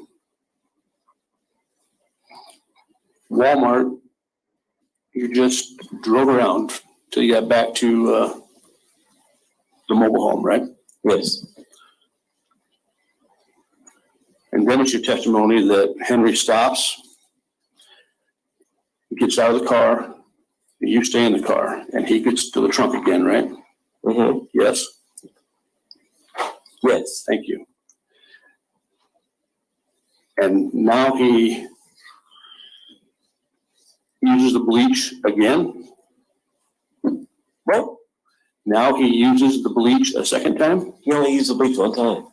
Well, I thought you told the prosecutor he used the bleach to wipe off a bloody knife. It was like a spray bottle. He had a spray bottle. For the knife, yes. Okay, describe the spray bottle for me, please. It says cleaning, and it says bleach, and it's a spray bottle. What color? White. Okay. He had a rag in the trunk? A what? No, it was an RV. I understand, but he had to get the knife and the spray bottle out of the trunk, right? Yes. So he would have to get a rag out of the trunk as well to wipe down the knife, right? He wiped the knife at the RV. In the RV? Yes. Okay, so how'd you see him wipe down the knife if he was in the RV? He was standing in the middle. The door was open? An RV? Yes. Yes. Okay. So describe this knife for me. What color was it? It had a brown handle, and the pointy part was silver. Brown handle, silver blade, right? Yes. And how could you tell it was bloody? It had red stuff all over it. Covered in blood? Yes. Blood dripping off it? Yeah. No. You could just see a lot of blood on it. There was a lot, but it wasn't dripping off of it. Okay. There was a lot. Okay.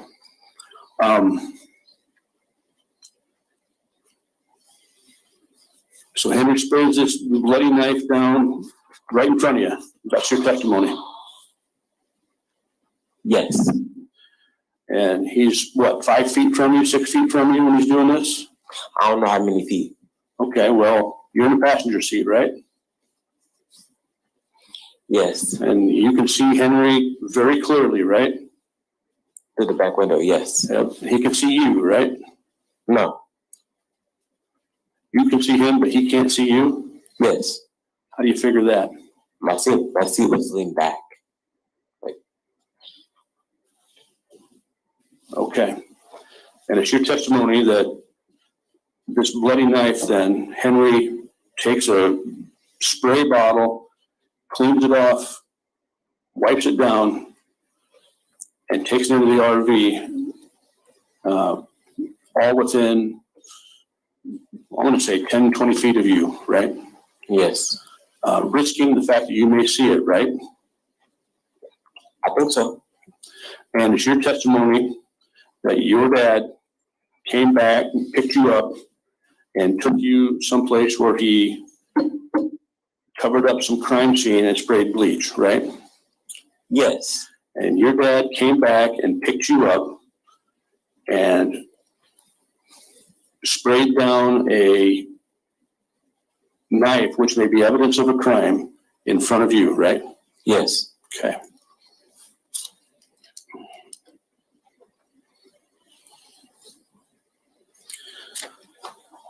Now the fishing pole and Henry going fishing, today's the first time we hear about that too, isn't it? Yes. Is that just a detail you happen to remember between the last time we talked and today? No, I remember everything. Okay, so you chose not to tell us when we were asking you I barely questions? talk. Excuse me? I barely talk. You barely talk? Yes. Okay, so when people ask you questions, you just answer them the way you want? Yes. Okay. Well, Notorious, I think you talk more than you give yourself credit for, and let me tell you why. Remember the day Breasia disappeared, you went on a ride with the police, right? Yes. And your mom went along for this, right? Yes. Now, you'd agree with me that your memory, the day Breasia disappeared, was probably better than your memory is today.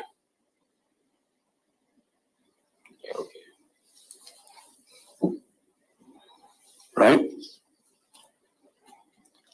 I don't know. You don't know? No. Okay. Do you think your memory's better today than it was? It's always good. It's always good. Okay. Yes. Have you ever told the police a lie? No. Have you ever told the police false facts? Facts. Just true facts? Yes. Okay. Well, you recall the police driving you around that afternoon, between 3, 4 in the afternoon, and they took you down near the water by Credit Island, you and your mom. Yes. And they took you by a bait shop, and you said you remembered the bait shop. I don't recall. Okay.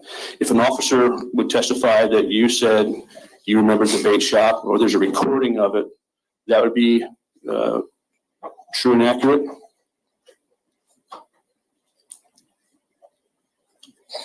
Yes. Okay. You recall that the officers went to a lagoon area? A what? A pond area at your direction, and the police said you said that Dad parked in the gravel parking lot and went fishing? Yes.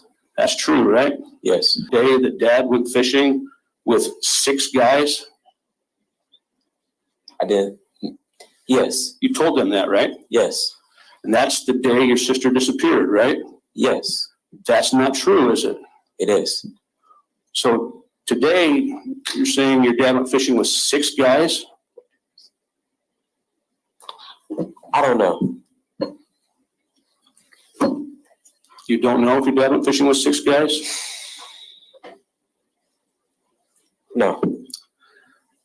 You also told the police that when Dad went fishing with 6 guys, you had to stay in the car, right? Yes. You also told them in response to a question where they asked you where Henry went, and you directed them to a tree line to the west area of the entrance of Credit Island. Recall doing that? No. If the police have a recollection of that, or there's a recording showing that, would you dispute that? What do you mean? Would a police officer lie about that if he said you said that? Objection. No. You can't ask a witness to comment on another person's credibility. What's wrong? Do you recall telling them where your dad went fishing with the 6 guys? Credit Island. Okay. Do you recall getting out of the car and physically walking with them? No. You don't recall that? No.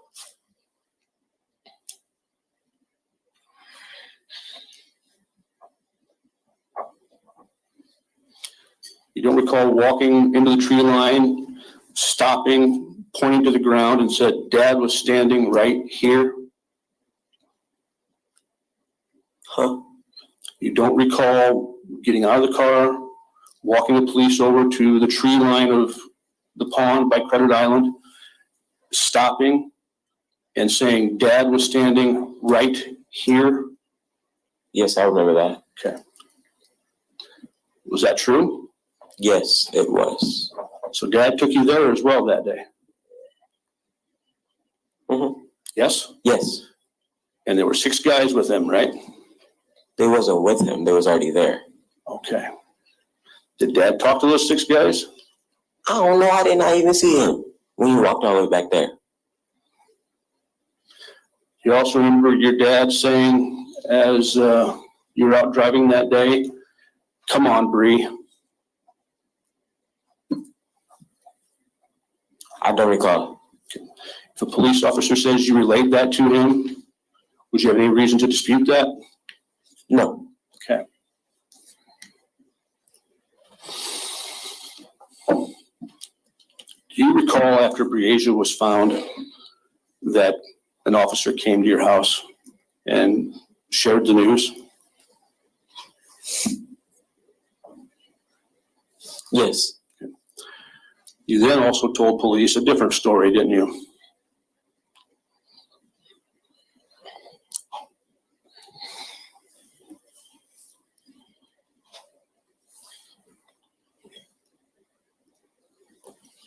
I didn't tell no cops no different story. You didn't tell the police that you were present when Breasia was shot?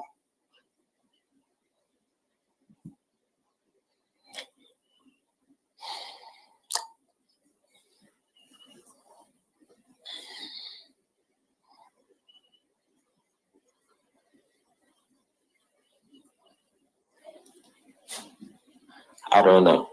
You don't know? No, you're making me mad and upset. I understand that. You don't remember, you don't know, or you don't recall? I don't recall. You don't recall telling the police that you and Breasia and Henry and Andrea Culberson were all out at the location where she was found and Henry shot her? I didn't say Andrea was with us. Well, who'd you say was with you? Him, me, and my sister. Oh, so now you recall, right? No, I don't. I don't know anything. You just don't want to answer, do you? I do, but what do you recall?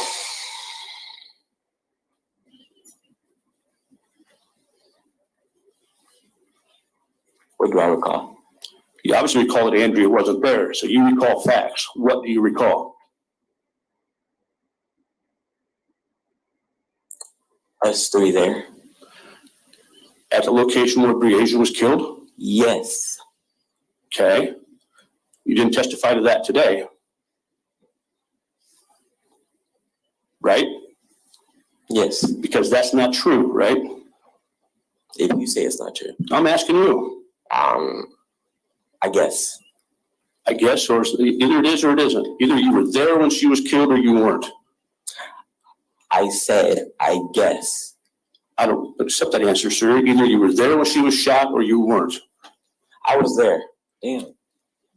So you were there? Yes. You saw your dad shoot Breasia Terrell? Yes. Okay. And how come you didn't say that when the prosecutor asked you?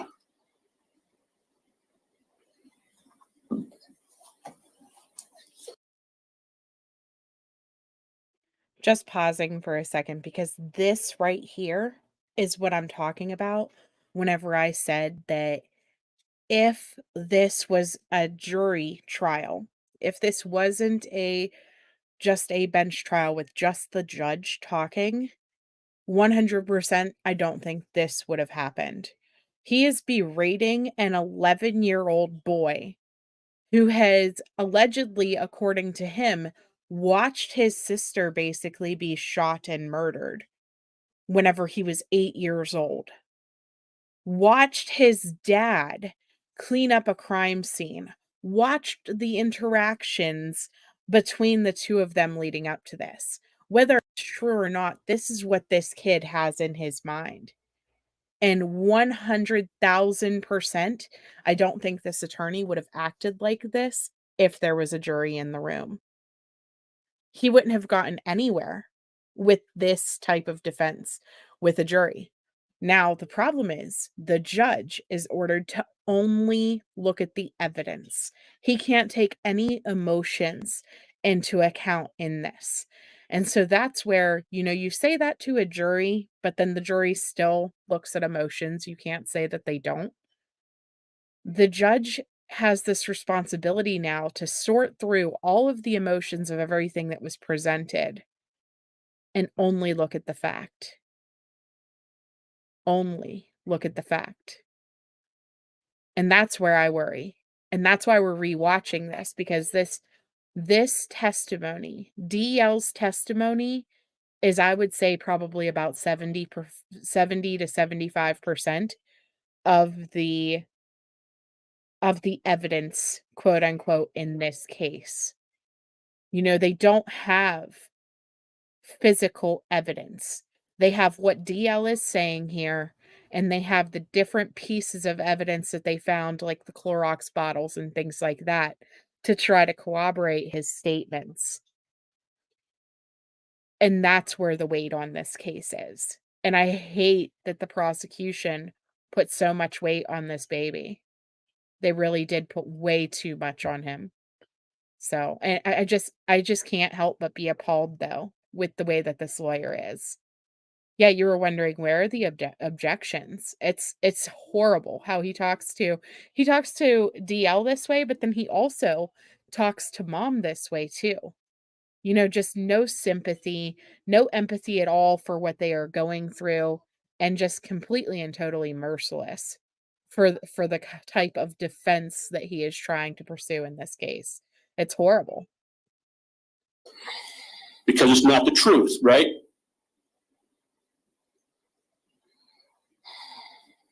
Everything I say is true. Okay, so the whole story about the bloody knife and going to Walmart, you just conveniently left out the fact that you saw your sister get shot when the prosecutor was asking you? I didn't leave it out. I didn't speak about it. I hate speaking about it. Did you and the prosecutor talk about this ahead of time? In private, yeah. And you just told her not to ask you about it because you don't like to speak about it? I didn't tell her not to. Okay. Well, your testimony today is you saw Henry Dinkins shoot your sister. Yes. What kind of gun did he use? I don't know. How close were you to the incident? A couple feet. Okay. Was it a pistol or a long gun? How am I supposed to know what it is? You were a couple feet away. That's how you're supposed to know that I don't know what it is. Okay. What color was the gun? Silver. Okay. Was it a gun that you hold up your arm like this, or was it one you just hold in your hand? I don't know. Okay.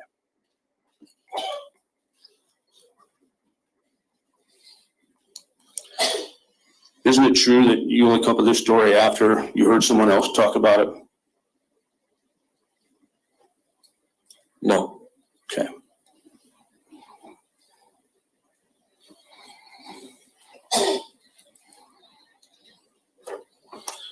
You didn't ever hear police or your mom talking about how Breasia was killed and come up with this story?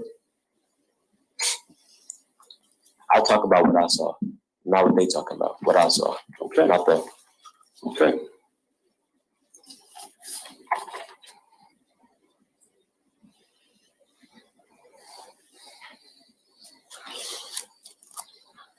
You didn't make this report about what you saw until after Breasia was found, right? I knew the whole story. And you didn't tell the whole story when Breasia disappeared, did you? I said I barely talk about it. I said that first before I got up. Okay, so it's your testimony that your mom and your family and everybody else is out searching for your sister. Okay? You know what happened, but you don't tell anybody, right?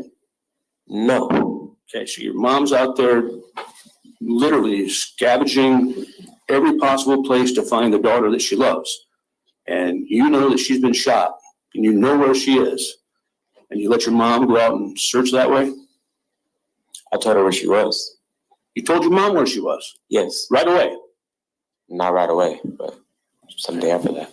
So you're telling me now that you told your mom you knew where she was and where to find her, and your mom did not go look for her?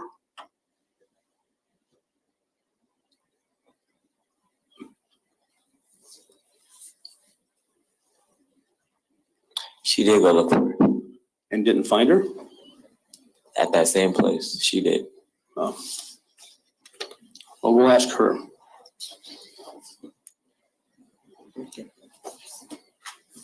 That's all I have. Thank you. Ms. O'Donnell. Thank you, Your Honor. Dee, Bree went missing about 3 years ago, right? Yes. You would have been 8 years old at that time. If you're 11 now, 8 years old back then. Yeah.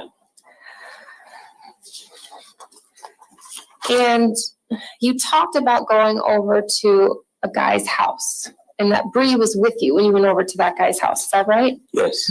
Did that happen when your dad first picked you up from, when Henry picked you up from your grandma's house? Yes. So he picked you up from your grandma's house and then you went over to a guy's house? Yes. And what did Henry do while you guys were at that guy's house? He was outside and we was inside. So that happened before you went over to Andrea's apartment? Yeah.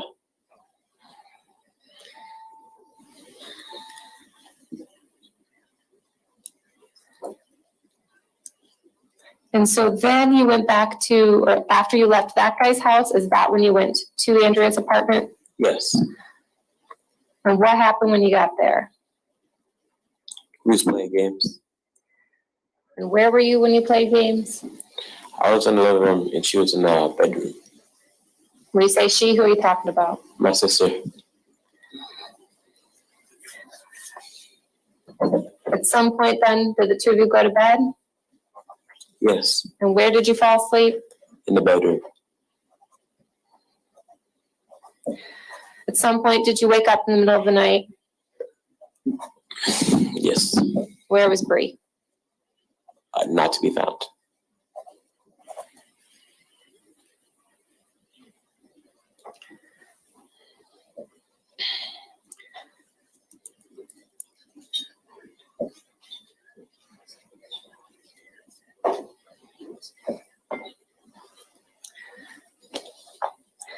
Like, you were asked a lot of questions about fishing. Remember those questions? No, you were asked those questions about you driving around with the police on the day that Breasia was reported missing. You remember those questions? And they took you down to Credit Island? Yes. And you told the police about your dad fishing during that conversation on July 10th, the day she went missing, right? Yes.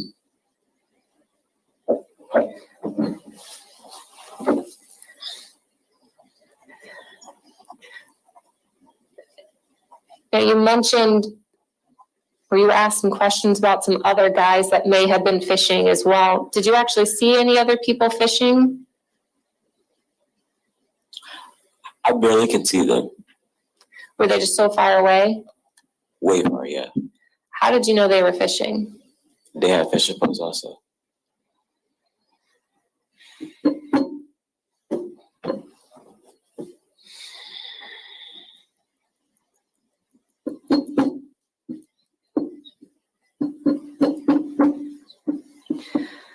And did Henry say anything about fishing that morning? No. Or you saw him with the fishing pole? Yes.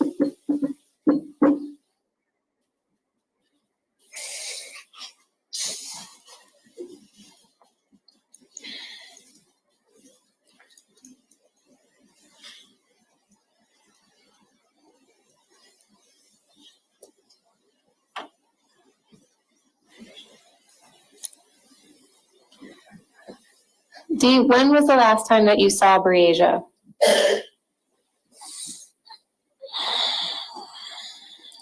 When was at Andrea's house? And was she in the bedroom at that time? Yes. Did you ever see her again after that? That last time. The last time? Yeah. When was the last time?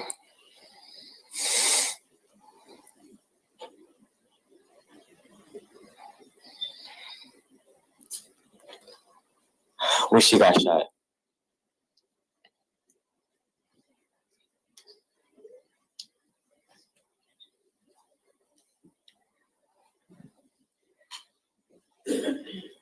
Were you afraid to tell people that you saw her get shot?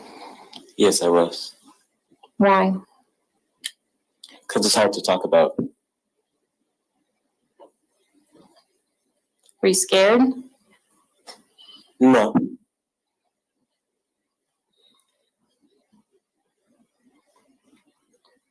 Were you worried you might get in trouble? Somewhat like that.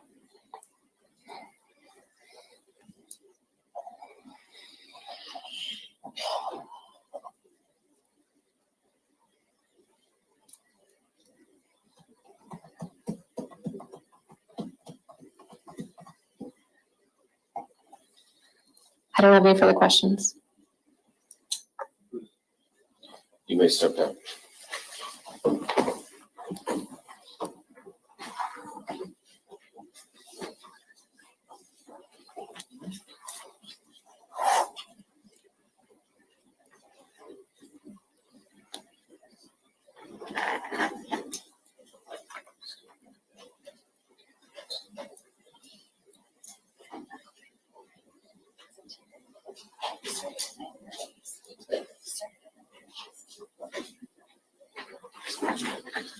Ms. Cunningham, you may call your next witness. Your Honor, the state calls Aisha Langford to the stand.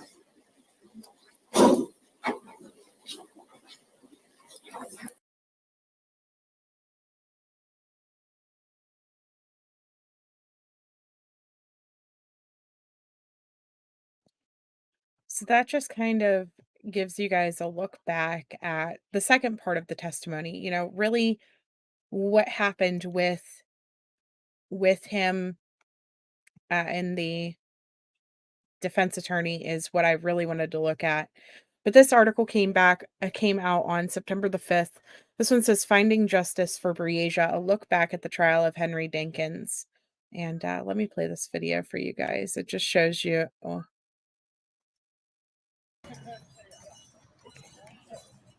bit of her family, her friends, people who were there to show support and honor her.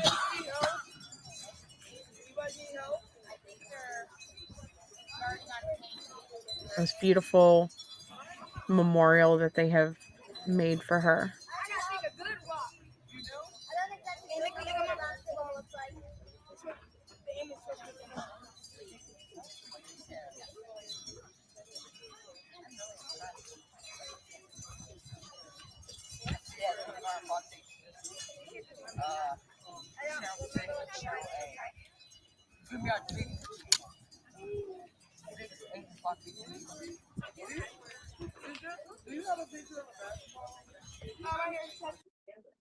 So just a look at that. This says, after 14 days, 47 witness, and roughly 70 hours of testimony, the wait has begun. Friday morning, it'll be over for us, though, guys.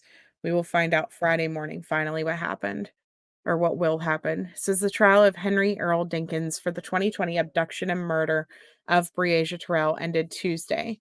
Judge Henry Latham is now tasked with deciding Dinkins' fate. If found guilty of either first-degree charges of kidnapping or murder, Dinkins will spend the rest of his life in an Iowa prison.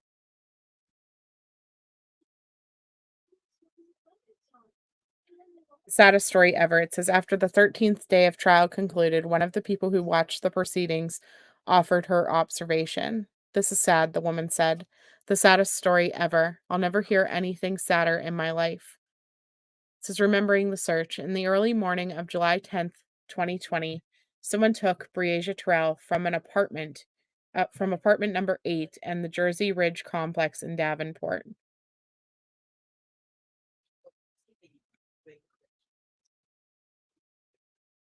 She was reported missing just before 8:30 a.m. that day.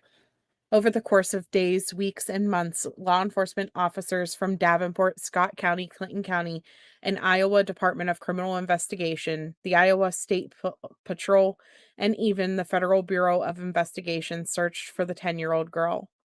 Countless volunteers, private citizens from both sides of the Mississippi River walked through fields, ditches, and woods, hoping to find some sign of Breasia.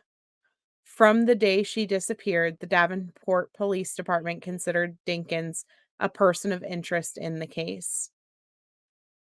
I mean, they had actually, we found out, took penal swabs and everything from him that very evening that she was reported.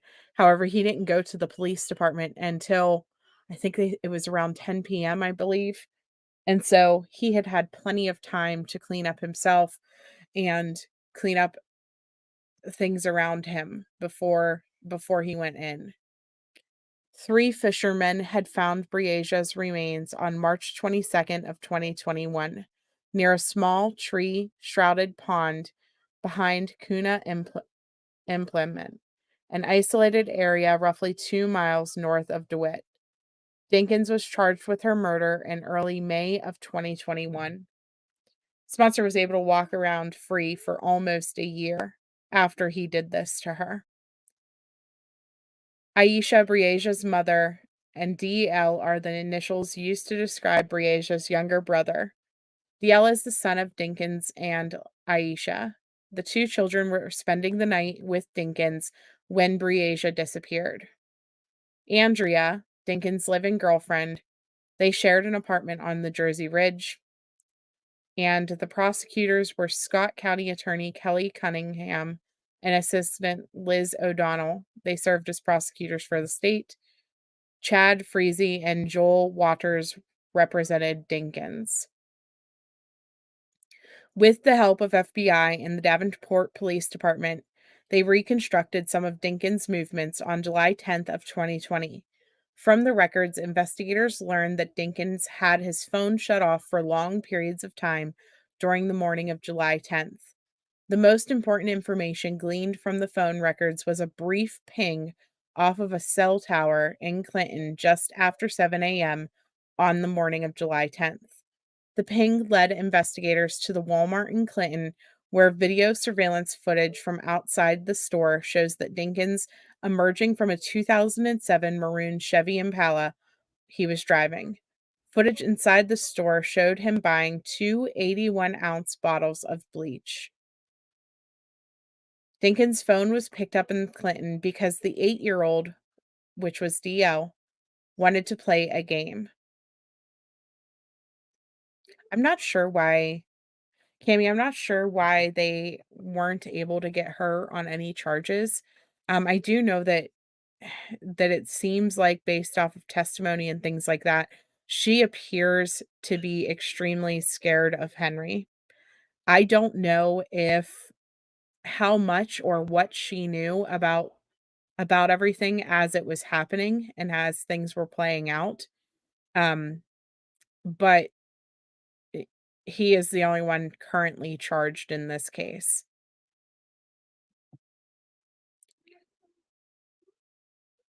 So Dinkins' phone was picked up in Clinton because 8-year-old wanted to play a video game.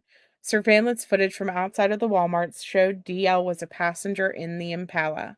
During an interview, he confirmed he was along for the ride to Walmart, and his dad had removed the battery from his phone.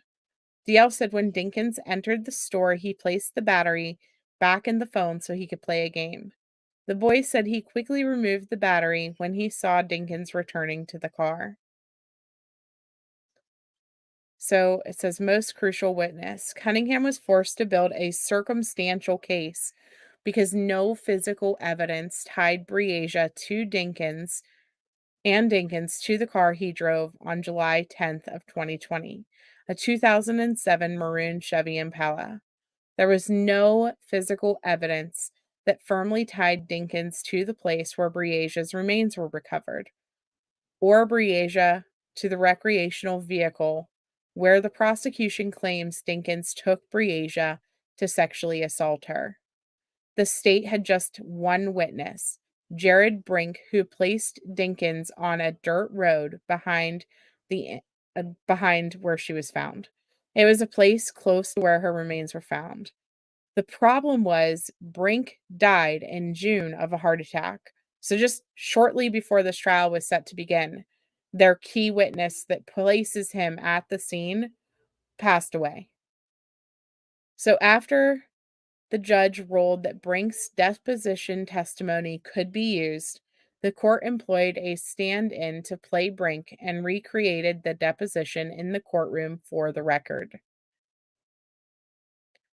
So answering questions from Freezy, Brink said that he pulled a gentleman out of a ditch after being stopped while traveling south on US Highway 61 on his way to work at the Linwood Mining. It was about 4:30 in the morning, Brink said, when he realized someone was on the side of the road. He described the person as a black man in blue shorts and white shoes. He jumped out in the lane in front of me, and it was a good thing I was paying attention. There could have been an accident. In his deposition, Brink said the man jumped in the passenger seat of his truck. They drove south on US 61 for about a quarter of a mile until he found a turnaround. Now, traveling northbound on US 61, the man directed Brink to turn at the exit for Canoa implement. I am going to say that wrong every single time. They traveled east on the old highway and then turned on the gravel road. Brink said the man's maroon Malibu, which he later identified as an Impala, was stuck facing east, like the man had tried to do a 3-point turnaround. Brink then told Freezy he was lucky to have the chain in the back of his truck, and he freed the car in a matter of moments. So no ID was made. Responding to questions, Brink said he did not know if he could identify the man, even though he first stood at the driver's side window and then rode in his pickup truck. He did not know if he had facial hair or if he wore glasses. He did offer one distinguishing mark about the man. He told them that he had a mole right here on his cheek and indicated an area around his own right cheek. He also told detectives that he remembered the man wore shorts because I remember thinking it was odd to be in shorts. It was cooler that day. So they also said that he did not know what time of year he saw the man. And so that was a huge thing for the defense because obviously the defense never got to question this guy because he passed away. And so they never got to cross-examine him, but saying that he didn't know what time of year it was, that he thought that it was a cooler morning and things like that, that was a huge thing for the defense team because it wasn't necessarily a cooler morning. And he didn't know what time of day it was. Or what time of year it was. It was July.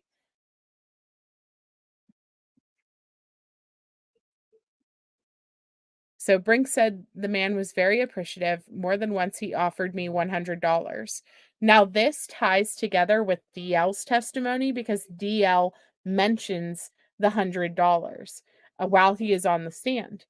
The problem is, however, I do think that DL's testimony has been influenced a little bit by things that either he has overheard his mom talking about, or other people in this case.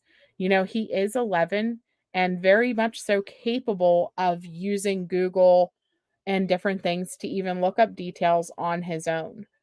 And so that's where I'm conflicted with things whenever it comes to his testimony. And I'm sure the judge feels the same way. Throughout the trial and a closing argument, he pointed out that the state had no blood and no semen tying Breasia or Dinkins to any of the locations. Prosecutors said they were before or after the murders. The defense attorney challenged the theory introduced by Cunningham that Dinkins took Breasia from the apartment he shared with Andrea to sexually assault the child in a recreational vehicle on Schmidt Road. He said there is not a trace of Breasia found in the RV, And though a bottle of bleach cleaner was found at the RV, he asked how Dinkins could have gotten rid of every trace of Breasia. I honestly disagree a little bit with the state on their theory here, because I think it's possible that he could have essayed her somewhere else, and that's why there was no trace in the RV. I think it would be hard, like the defense points out here, to say that he was able to remove every ounce of DNA evidence from her out of that RV. I'm curious you guys' opinion on that.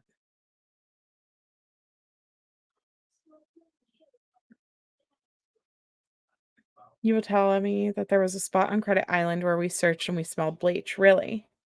Like shortly after all of this happened, Aggie? Or when was that?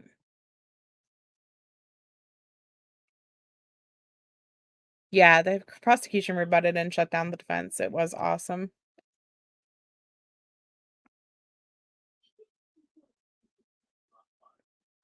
So he also pointed out the decision to the Davenport Police Department to not test for DNA in the RV and Impala after no blood or semen was detected in either vehicle.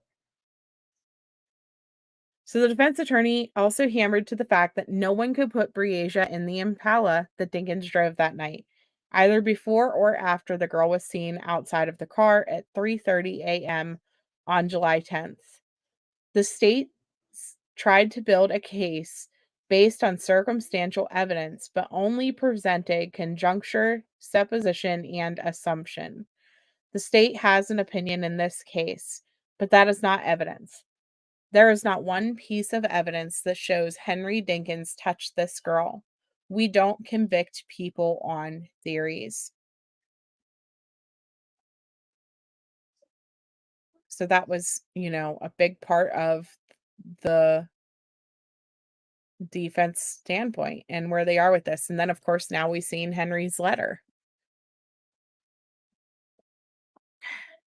He cleaned the knife in the RV. Would there be some trace of her there if the knife was used? Do you think it happened at Credit Island? That's what I mean. I don't know. And that's why DL's testimony has so much weight to it and why I wanted to rewatch it with you guys. Because that's the whole case. I mean, really it is. Other than that, we have his girlfriend saying that he left for in the middle of the night. He went to the closet and grabbed something, she doesn't know what, and then he left again. All of that stuff says that he was missing that night, and she was also missing that night. But is that physical evidence? It's circumstantial at best. I'm just really curious how the judge is gonna make this decision. I know it's gotta be hard, and that's probably why it's taken this amount of time, because nobody wants to find someone like this not guilty. I'm sure that this has been a struggle back and forth in this judge's mind all through this. So why did they not raise these points before the defense rested? They did raise a lot of points during the cross-examination of the different witnesses, Crafty Chris. But as far as like their case itself, I don't know. I mean, they really didn't put anything forward that was mind-blowing. He basically ended by saying that they didn't have to present much of a defense because the prosecution never proved their case, and that's where they left it. They basically said that their case is circumstantial and there's no evidence, and so we're resting. And I mean, they're not wrong. They're really not wrong. And that's the struggle. I always fear in cases like this that the person will be found innocent, especially ever since Casey Anthony. The last thing that we need is for this monster to get let back out. And so I hope the judge is able to pin something on him. I just don't know what. I wish that there would have been a jury. It's going to be extremely interesting to hear, though, on Friday morning. It is, Cooter. It's so sickening what people do. It's horrible.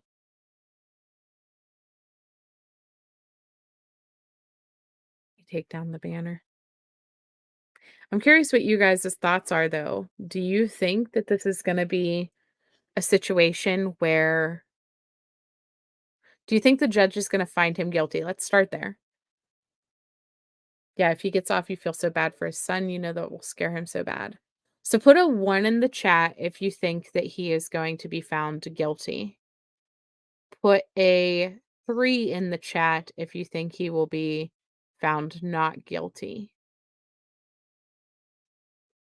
1 for guilty, 3 for not guilty.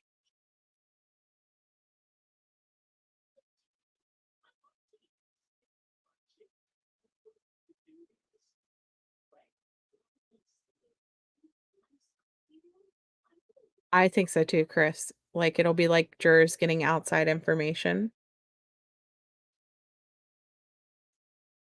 His letter was such trash, though.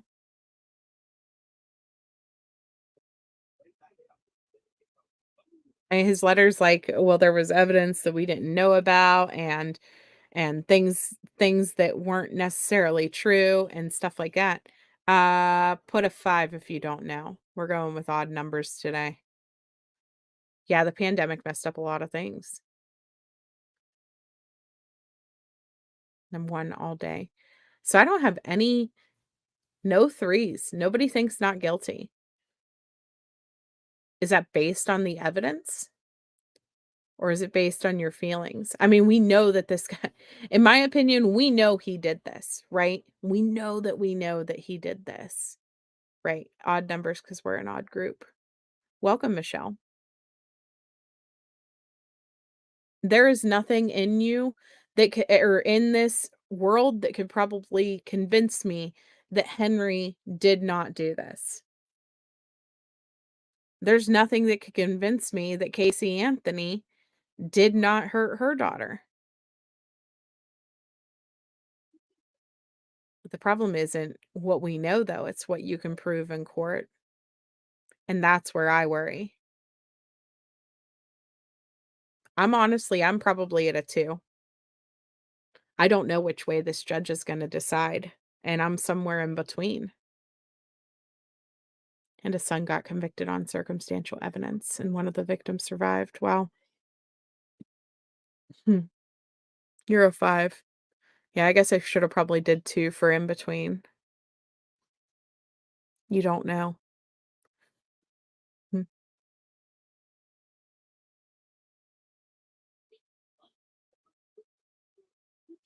Heather Elvis got a conviction just on circumstantial.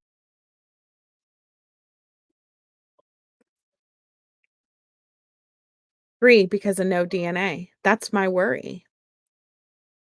No DNA, no evidence whatsoever tying her to any of these locations that they are claiming that she was. You've been listening and you really don't think this man is not guilty.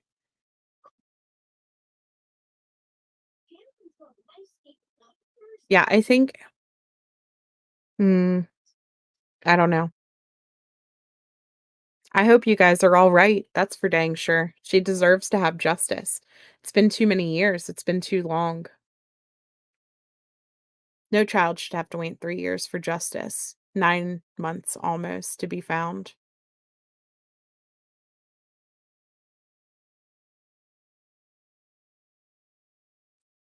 Mother survived. She was in disbelief. Although she was assaulted by the way he injured, his mother couldn't recall what happened. Wow. You think there's enough circumstantial evidence?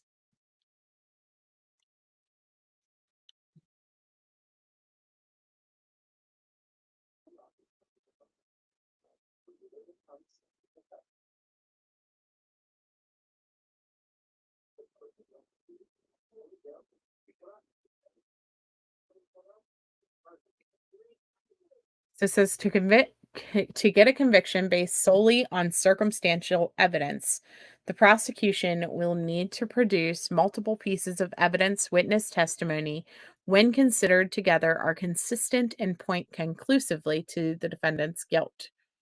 The prosecutor may use circumstantial evidence to prove the elements of the crime, the existence of certain facts that make it more likely that a defendant committed a crime, or the defendant's mental state or intent, which may be an element of the crime, for example, malice, afterthought, in a murder trial. So, different types of examples of circumstantial evidence is direct evidence, which is eyewitness testimonies that they were present and the bank witnessed. Oh, okay. Wait, that's saying like these are examples. So, direct evidence, like witnessing a robbery, for example. Circumstantial evidence is that they witnessed the defendant go outside of the bank, take off at a high rate of speed.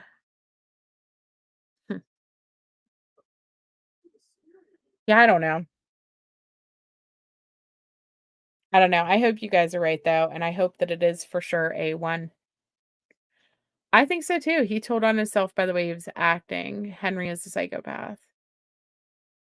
You have to keep in mind though, they can't take into account, like the judge cannot say, well, this is likely because of the fact that this guy was also a previous offender, right? Because that's information that we know that they wouldn't have known or that they aren't supposed to consider, right? So take the fact that he's a prior offender and stuff out of it.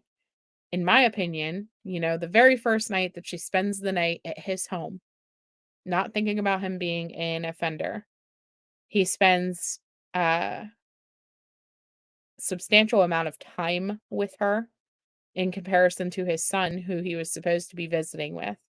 He gave her the long t-shirt to wear instead of her own pajamas, which were provided. He spent time laying on a bed playing video games with her while his son was in the other room. I almost wonder, honestly, if the SA or things that took place in that apartment and that the girlfriend could have had knowledge of whatever abuse took place. I think that he could have assaulted her as early as when he made her bathe that evening and put on that long shirt. And that the aftermath, her being murdered, took place to keep her quiet and keep her from telling. They could have been trying to convince her all night long that she couldn't tell for what he did to her.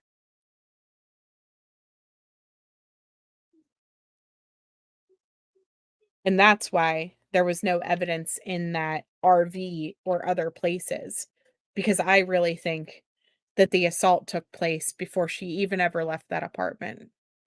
Could have taken place in the shower, it could have taken place anywhere inside of that apartment, but I think it happened before she even left. Yeah, you think the letter was a bad move on Henry's part? No one witnessed him unalive her, only put him on the highway at the same time, right? I think that Henry writing the letter means he's worried too, for sure. I think that that's also, though, why he was debating their timeline on things. He's like, listen, they got this all wrong. Well, tell me, Henry, what did they get wrong? How do you know they got it wrong? How do you know that their evidence is incorrect, sir? How do you know that they have more evidence that they're not providing, sir? You're really not making a good case for yourself. You know?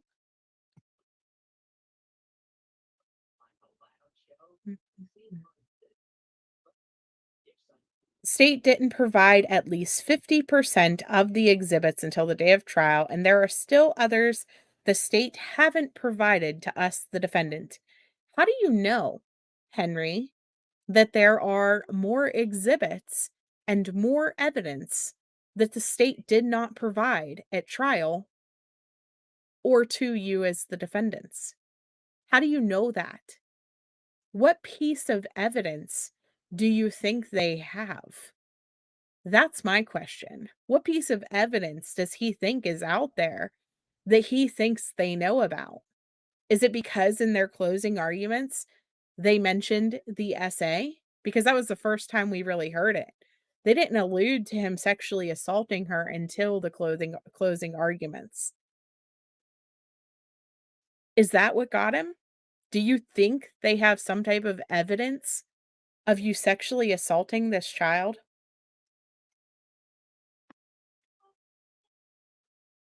If they have evidence that didn't go through, the defense would know about it and vice versa. Exactly. He's a monster and he will be found guilty. Hi, Bieber, by the way.